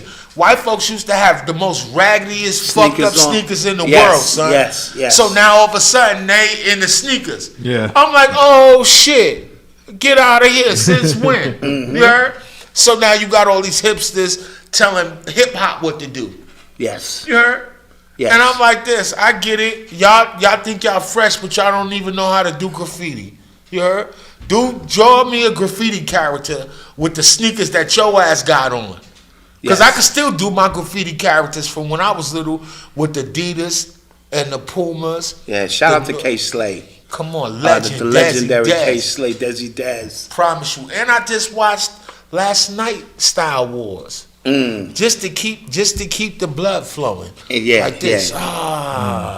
Indeed. With all them legends. Indeed. So you seem to have found a home in LA, but you travel back and forth, of course, baby girl. Yeah. And things of that nature. Shout out to my Los Angeles people, my tribe.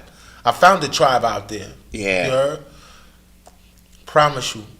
Yeah. So tell me about you.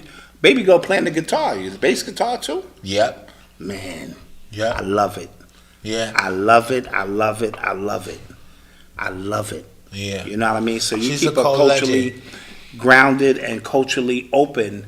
And that's important for young people in particular. And she never was raised how I was raised with a God concept. All the way to like into my adult years, I was like, I was thinking Allah was watching me and shit. You know, I was all paranoid. Mama made you. Yeah. Like she was like Allah be like her fucking ring device to watch me and shit in the ethers. You heard, to be like, shit, if I don't see you, Allah gonna see your ass. Like that, right? But, right. So you, after you go up out of that, you're in a positive way, and you begin to have more confidence in your feet and your hands.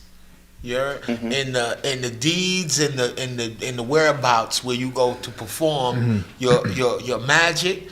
That's where God exists in the details of that, you know? And if you can do that well, and if you can stay off the internet as a lame and a buster, you know? Yes. Yeah. Yes. That's important. Because I remember when nobody had an opinion. I remember you just couldn't go outside and just go. It wasn't no place for you to do that without getting this shit slapped out. Right. So exactly. go ahead over there. Go. You want to speak about something? Go over there to the corner. Go on Nostrand and them. Go on Nostrand and Gates. Go to the Waverly and Green. Go to the park in 84, 85 and say, you know what? I got a great idea. I think I know every motherfucking thing because of this, that, and the third. And then the reality of your situation and the gravity of the fact that social interaction has transformed since the time. I remember it wasn't no beepers. It wasn't no time for you. You could not call no police if the shit popped. Do you remember them stupid ass shits that be on the corner? They was red. Yeah. With the box, you go over there, you could call the fire department. Niggas used to be pressing them shits just all day and running. Lift the shit, lift it, be like this, boop. Just be like, look at this, watch yeah, who's coming? Where's the emergency? Shut up. Yeah. Right. That's the kind of shit we used to do. Press some shit and run. Shit I promise you. I'm like this. I'm on the train in New York City. I'm like, yo, people is bugging. No, people are bugging. Son, people are bugging. Like, but bugging in a wilder way. Where back in the day when it was right on the outside and the inside of the train, you knew not to be on certain train lines in the last two cars. You just knew that. That goes without saying. So some trains you could just be like this. I remember the last two cars on the 2 train going uptown. Oh, you forget about it. Once the shit go outside. Jackson. Right there. By the P's. It's a wrap. Niggas like dust blunts. Yes. I fuck the weed. Yep. Soon as that train hit the outside. Yeah. Yep. Niggas with army jackets, you know the Bronx niggas with the army jackets, them clean ass championship with them Reeboks and them Levi's. Niggas like this with their head cut with the chemical blowouts and all that shit. They be sitting there like this what happened. You know what I mean? Facts. Yeah. Facts. For real. So let's. If anybody in the chat got a question for AA Rashid, let's get to it. We want to get questions for. Huh? After? They want this is the they after. want to know. Oh, okay.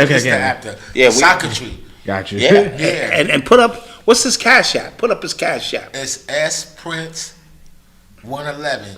S? Well, that's the money sign? No. Dollar sign. Then the S. Then the S. Prince, like the singer. And then 111, like the 111. Yes. Put that up. Sock it to his pocket. Like a rocket, like a rocket. But the people who really in the tribe and they really know how we all connected, meet me on the Instagram. You heard? See me on Instagram. I got a few filters on my shit. You just can't be just running that mouth. Oh, okay, yeah. There's so many chambers to get to me. People, I shout out to people who send me messages and they be trying to hit me like they want to show me videos and nice stuff and tell me what great work we doing. That's what's up. Let's get some paper together though. Yeah, absolutely. And my books is like this. I'm such an interesting personage that one of my major contributions to this jam, is to teach the people that their religion that they cleave towards is nothing but a reinterpretation and a misinterpretation of West African omen readings. Dog Star Hip Hop is about how The Hebrew Bible is composed of mistranslated omen readings from West Africa, bro. I do it in volume 1, volume 2, and volume 3. You heard? The same nuances in linguistics describing God's ability to have wisdom, knowledge, and understanding are coherent terms describing processes in West African ritual that walked all the way, because that's all, we ain't had no plane back Right, in yeah, the day. that's a fact. So we went over, and Africans are so brilliant, and I've never met no stupid African. I ain't never met no stupid Haitian. I don't know no dumb Dominicans. Neither. You heard? Our people, wherever you find us, are brilliant. All around the world. That's you got an S Prince. Wait, $, S Prince. then S, then Prince, 111, 111. But I never met no stupid people of color. Wherever we are at, we have no set birth record or no set ending. You can't destroy us. You heard? We speak multiple languages. We don't just speak Spanish and French, neither. Or Creole. We speak multiple linguistics. When you find us in South America, you find us in Indus Kush, you find us with all of these nuanced behaviors. Even the things that we do are similar. You feel me? We build temples. You heard? We build temples in commemoration to our ability to identify one of the only things outside of death that's consistent is the movement of the celestial canopy. So we build religion and depend on, and this is a rooted thing, deeply rooted into humans, is this. They need a surety. They need to feel self-assured. They need bones just to walk around. Gotcha. Without bones, your ass is just a heap of flesh. You heard? Right. Yeah. somebody, because you mentioned the humiliation ritual at the start. Oh yeah, so I guess somebody wanted to ask. Yeah. A lot of these people are being embarrassed in public. Like it might be celestial. I would say ask Rock, who would know what the celestial component would be, but anything about humiliation deals with a form of control. So you notice that the popular culture is forcing the children.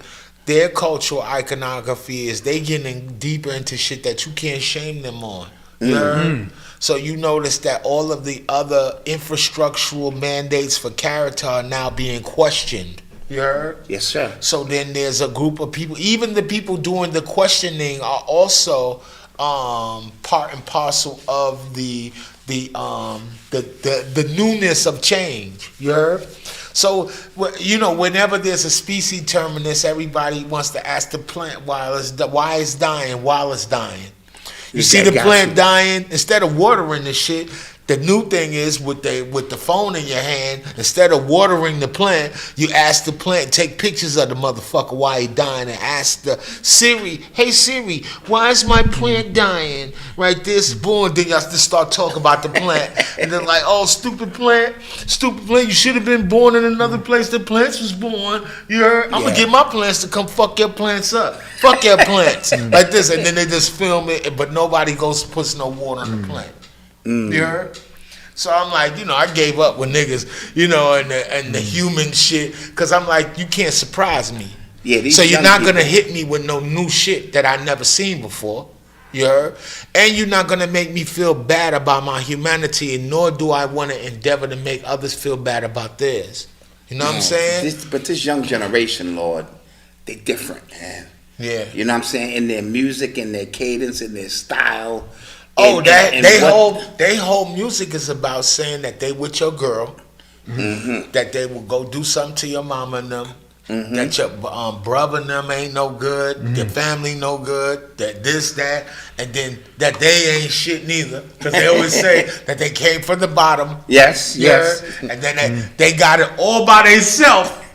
Oh, yo, they got it all by themselves. Nobody helped them. Nobody remember when their grandmama and them was making them little sandwiches? Yeah, yeah. Like, just get your big head ass in here and eat the oatmeal. Yes, yes. They worried about the wrong shit. Don't nobody know how to make oatmeal no more. Son. Yeah, yeah. Promise you. okra too. Come on. I used to throw my mama okra. God bless her, mama, I love you. I eat okra today, but when I was little, I did not know that when you throw shit out the window, that your mama could see it when she go downstairs. Bro, my mama used to come back upstairs like this. That's why you ate that motherfucking okra in the that fast, because the shit is out the window. Wow. Or in the courtyard. She'd get up for 1 second. I'm a Scorpio, man. I'm crazy too. You know, people need to support young black male psychology. Because when I was in school, I used to do stupid shit, and they would tell on me, and I would go home and get wowed up and be ready back at it the next day. The shit did not do nothing to me. I used to be like this, let's go. What new and interesting shit are we going to get in today? Because you're not teaching me nothing. Yes. Yeah, I'm tired of hearing about slavery. Let's hear about this shit. Yeah. It's something that's going to intrigue. Right. And move things forward. My experience with okra was the same. My grandmother, God bless her, used to make me But eat now this we okra. know it. We know what okra is good for. Yeah. We know okra is good for intestinal flora. A lot of mental illness and our pain and our inability to have mental health stems from the lining of our stomach. You heard? They have been treating the clinical world doesn't want to say that there's a cure to autism. There is a cure to autism. It's in the intestinal lining. You have to readjust the enzymes in the microbiomes of the digestive system. Because we think that this is the first mind. That's the first mind. That's what we think of. Yes. So you think when people say, "Yo, I felt that," I felt that energy in my stomach. A lot of people is running around fake aggressive, acting passive aggressively, not doing what is required collectively because they have a selfish stomach that is separating them from their person of who they are. Wow. You heard? No, that's a fact. So people be wanting to control other people, but you will never be able to do that in this world. You can only control yourself, and that's what makes you attractive. That's what makes you magnetic. They say that, shout out to my homie, brilliant dude, Mac Hami, the rapper. Brilliant. He was like, yo, the stomach, the microbiome, it extends outside of the body photonically with like a globe around you of energy field up to 5 to 6 feet, bro. You heard? So when they say birds of a feather flock together, go to the Scientific America. I'm digressing like a motherfucker right now. Go to Scientific America's new cover on the quantum ability of birds. You know how our ancestors put birds on their forehead? Now science is saying that shit is quantum, their ability to navigate the planet and find out where they're at. Now look at what this got to do with the stomach. Birds eat seeds last time I checked. That's right. In fact, they would seasonally, they know that it's going to get cold and ratchet right here. They'll take the seed and bury it and confine up to into the centimeter of exactly where they placed something to eat or forage later on. And something interesting about birds is birds don't got to drop they what you call it in the chat. You ain't never seen a bird have to drop their cash app in the chat. You heard? You ain't never seen a bird have to address rumors. You heard? Like, oh, I seen your ass, you a bird. I seen your ass eating worms in the morning. You heard? You heard? Boo, you don't got to do that with them. So I'm like this. Now science is saying they so ill, their ability, we love this word, the Earth's magnetic field. Do you know what the Earth magnetic field feels like to you? In a physics way, it's 10 to 100% less than a refrigerator magnet. So our glands are spiritual glands that turn on when we access God, Allahu Samad. Samad is the seed. God is a grain. We always talk about Dogon and Mali, and we love the Dogon from Mali. Their whole religion is saying that we came from a celestial spot. Yes. And that God is a grain. So I'm not finna be arguing with no niggas about culture, about their gods, about their Islam, their Hebrewisms, their this, that, their Islamisms and all of this. I'm not finna do that with y'all. God is a grain, or wheat. Is the name of a bread, gold wheat. You heard? So when you in Mali country, and you have to prove yourself to be a man, they don't give you a gun and go tell you to go shoot the little homie on the corner selling dope for the other derelict. You heard? They don't tell you to go do a snatch and grab to prove your manhood. You heard? To go snatch some Louis bags, little boy. You heard? They don't do that. They said go out there and prepare the grain.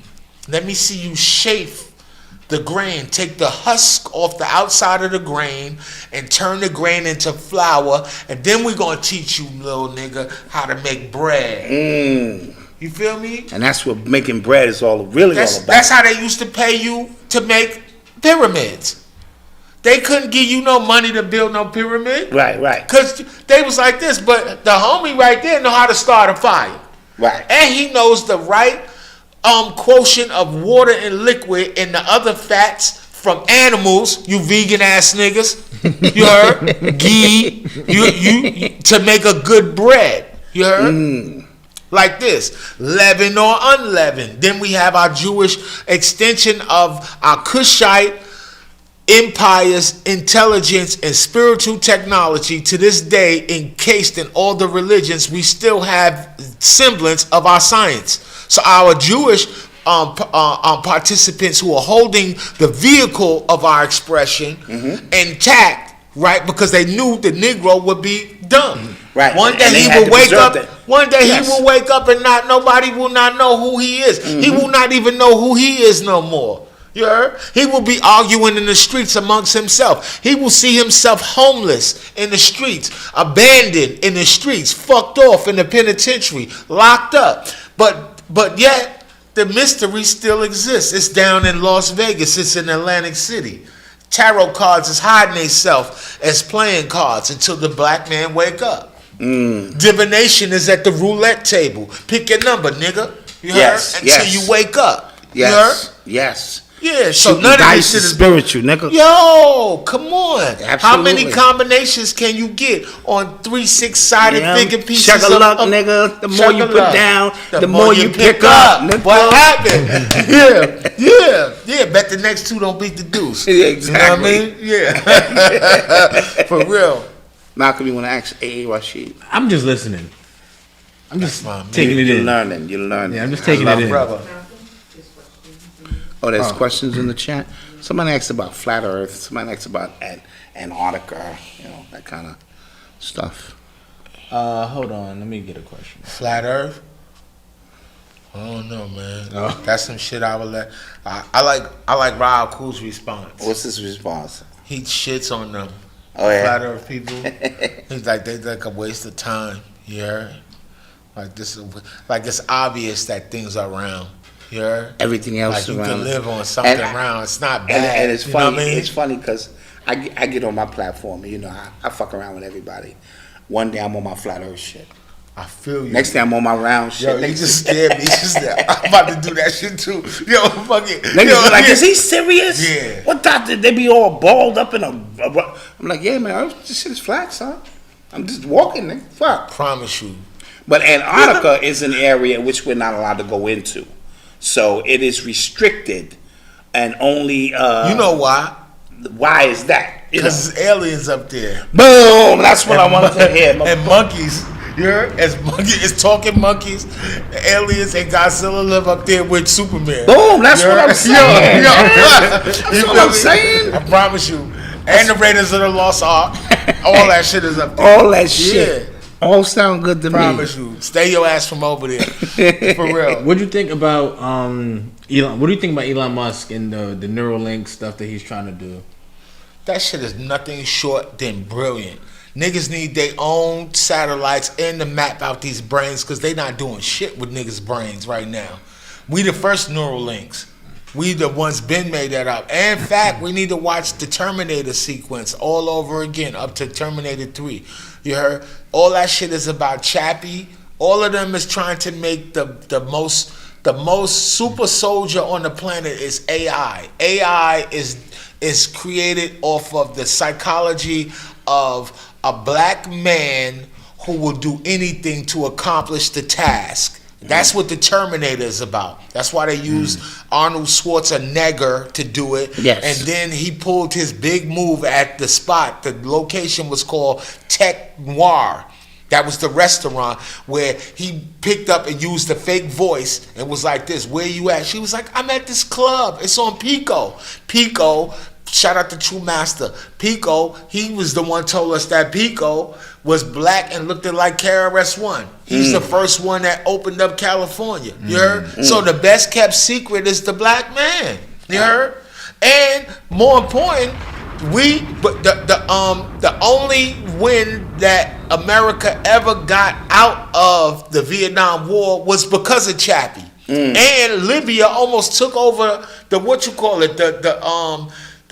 what's them shits, the buildings when they be out of their jurisdiction on another people's business. The embassy. And he was outside and back down all of them like this with one hammer, like this. I dare y'all. What's up? Like, let's go. Like this. And then after he retired, he died 20-some days after he was terminated. He was terminated, bro. And they made the movie Chappie about him. If you go look at, you know what NORAD is? No. NORAD is a joint task force between Canada and the United States. Yes. They have the technology to cut any plane off in the sky. Any plane, they can jam the system in the sky. They could just cut it off. You heard? That shit is Skylink, bro. The head of that, the first time they ever did it, the head of it, right? Chappie, the black man, was the head of NORAD. This scared Whitey. This scared them in the Pentagon, in the insides. Look, I'm getting on my conspiracy shit. Look, we in Antarctica now, nigga. Look, it scared them. And they was like this, you know what? James Cameron, make a movie because we want to make this shit. We want to get it clear that we scared of niggas, man. In the future.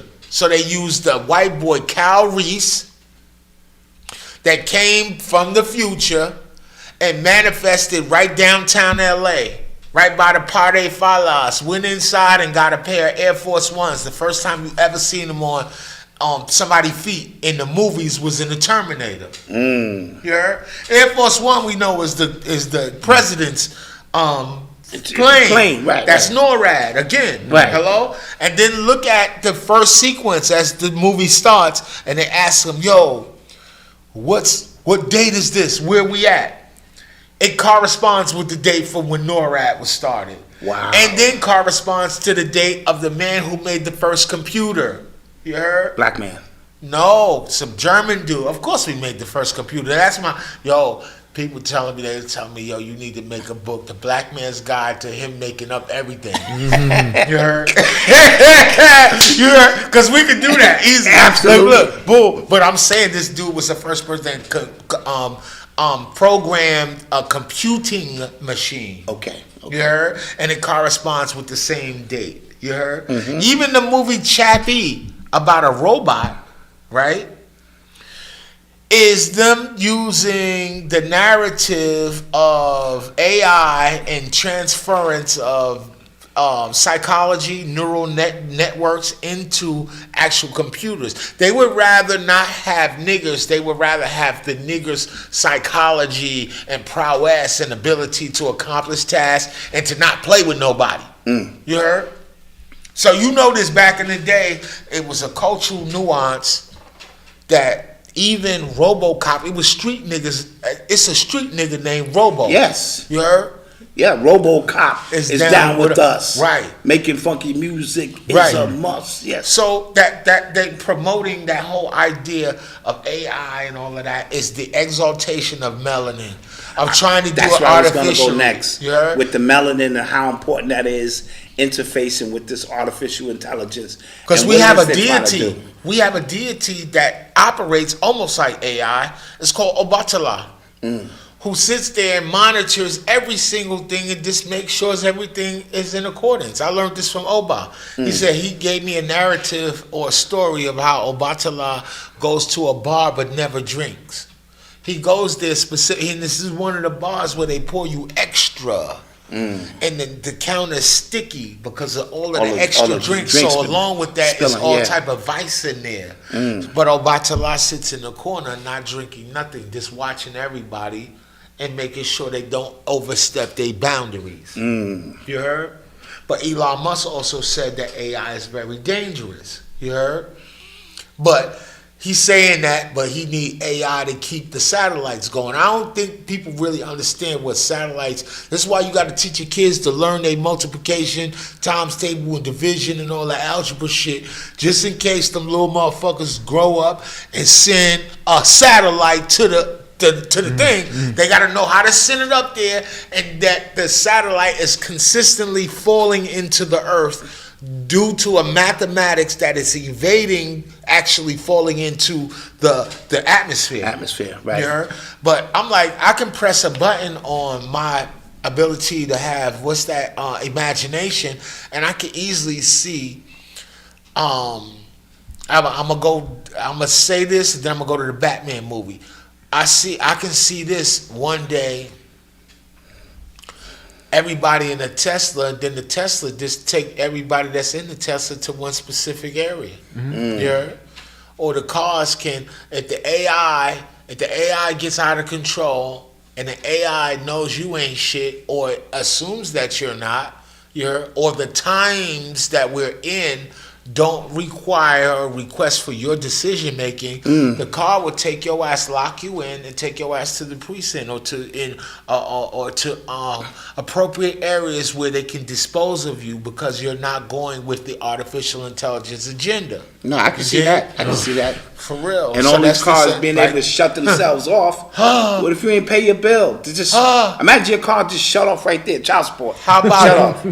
Holy shit. Bam! Nigga, you know, so it's no so niggas many, in Teslas. Yeah. So it's so many different ways that the technology can screw us. And now the Batman movie. Yes. They're still using rudimentary. Is this the new Batman or the newest one? I just watched it. That was really good. Yo, it's cinematically amazing. They should get awards for the camera, itself. You know, the performances. I mean, whatever. It's a fucking Batman movie. Right. It's not like Gone with the Wind and all right, shit right, like that, right, right? Boom. So no disrespect to thespians at all, but they're still using narrative construction that comes from Masonic roots. I'll give people an example, and I want y'all to watch the movie and then read my books, man. There's a part, Batman goes to a building. Whenever the protagonist goes to a building, he's usually met at the porch by two people. He was met by two twins. Yes. This is in the Bible. Yes, he sure When was. kings come to temples, they knock down the temples at the portico. That's what they call the portico. Once he gets inside, he gets the fisticuff and fighting. You know, Batman beat everybody up like Tarzan. You get on my nerves with that shit. They shoot him, but he has a special Adobe access, whatever that shit. He has super duper suit that makes the bullet absorb and turn into meaningful protein powder and all that stupid shit. Right? Boom. So then, when he get to the Penguin, right? Antarctica. No, I'm just saying, look. He go to the Penguin. The Penguin says, "Hey, I see you made it. My name is Oz." He definitely did. So I tell people in my book, Boaz is one of the pillars on the porch. Boaz means in Oz, meaning in sacrifice, meaning in the goat. This is what scares niggas with masonry. they see goats and they like this. Oh, they finna kill me, nigga. You're not a goat unless you want to be one. You heard? Do you want to be the goat? That's some dangerous shit. Right. I'll tell you right now. You heard? Because they will Oz you like a wizard. You heard? So the word Oz means actually, it means to sacrifice, or it means a goat, or it means strength. It has those three appellatives. You heard? Those three connections morphologically. And now goats appear in all three religions. Muslims break fast with the goat. You know, Jews will fuck a goat up. They'll definitely fuck. They're not playing. You heard? I seen Jews eat kosher Jamaican food on Eastern Parkway at the what you call at the parade. I promise you, curry goat, kosher. Promise you, right? Rastafarians. Yes. They have a deep connection with the not only Judaism but Christianity as well, right? Then the goat appears in the New Testament because Mary had a little lamb whose hair was white as snow. Yep. And then they killed him. And I'm going to leave on this. They killed him. And how did they kill him? According to the act of extispicy. My tribe know what I'm talking about. That all religion is rooted in. And without us even knowing this, you think it's a spooky little flying babies and the devil down there with a pitchfork is going to kill you. Y'all tripping. The thing that kills you is your lack of faith in your ancestors, and you don't have rituals to connect yourself to them unobstructed by your fears implanted into your mind by the devil. So as soon as you get into your own African spirituality, you start thinking that you Edward Scissorhand or motherfucking Jack Sparrow. You heard? You heard? Yeah. So you go like this. Boom. You sitting there like this, acting like you doing something bad, but you making connection to the duat. The duat was symbolized to your people as a 5-pointed star. Show a nigga a 5-pointed star now, the nigga gonna say you Illuminati, you ain't no good, you Illuminati, he fucking with the goats. You heard? Fucking with goats, what does that mean? Yeah, Baphomet and all that. Niggas don't even know what Baphomet is. You heard? I swear to God. So then what did they do with Jesus? Hitler and them was looking for this spear. That's why I know Hitler and them was stupid than a motherfucker, wasting his time. You heard? He looking for the spear of destiny. That if you cut into the side of Christ with it, right? You could whatever. They was doing him how the West Africans do the goats. They cut you open and look at your liver and expect the liver. They inspect it to see the light and the dark spots and then make a divination reading over it. If the liver, then they go ask Oba, they go to the intestines, pull out the intestines, the entrails, and make almost a divination reading within the slaughtered animal. And then after they find out the definition of what it is, they only can get two answers, yes or no, right? Then they eat it together. What's fucking with that? Yeah. So God becomes your food, bro. You heard? Just like the grain. So then when they say, yo, they out there sacrificing niggas, that's very true. They will make you into a goat, young man. This is, I be worried about young people. You trying to be a martyr. You niggas grew up breaking up fights. I ain't grow up breaking up fights.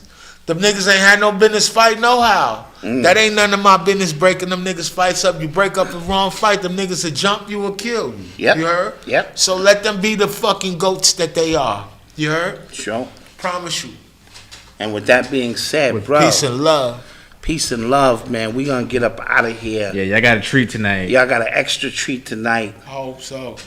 Yes, no. I hope I ain't offend nobody. Was I giving that did up. not want to offend nobody. If I say anything offensive, it becomes from my lower self. But if something helped you, it comes from your ancestors. Absolutely. And they use me as a vehicle to express it to you. Word is bond. Word is bond. Where can they reach you, real quick? In the metaverse. No, I'm just playing. No, on the direct message is good, but only hit me if you really want something like a book. For real. Yes. We're not sitting up fat. Or consultation. Promise if you. You're an artist. $650, and you will become a teacher from from 3 books and 2 conversations, and you have access to me now. You heard? All right. $650. You That's can't beat light. that. That's light. That's light work. Yeah, Trust promise me. you. That's light work for a master teacher of this magnitude to sit down with you and so a lot of you artists need to know that there is a spiritual component that you're missing out on with your album covers, with the certain sounds you use with the certain topics that you bring about, and you need to sit down with counsel. That music shit is amazing, Dot. Make another album. I got one coming. I got one Please coming. Promise you. For sure. So don't forget to like, share, and subscribe. We appreciate you guys. We love you guys. No after show tonight. We just kind of built all that in for you. All in one. All right, y'all. So peace. Peace.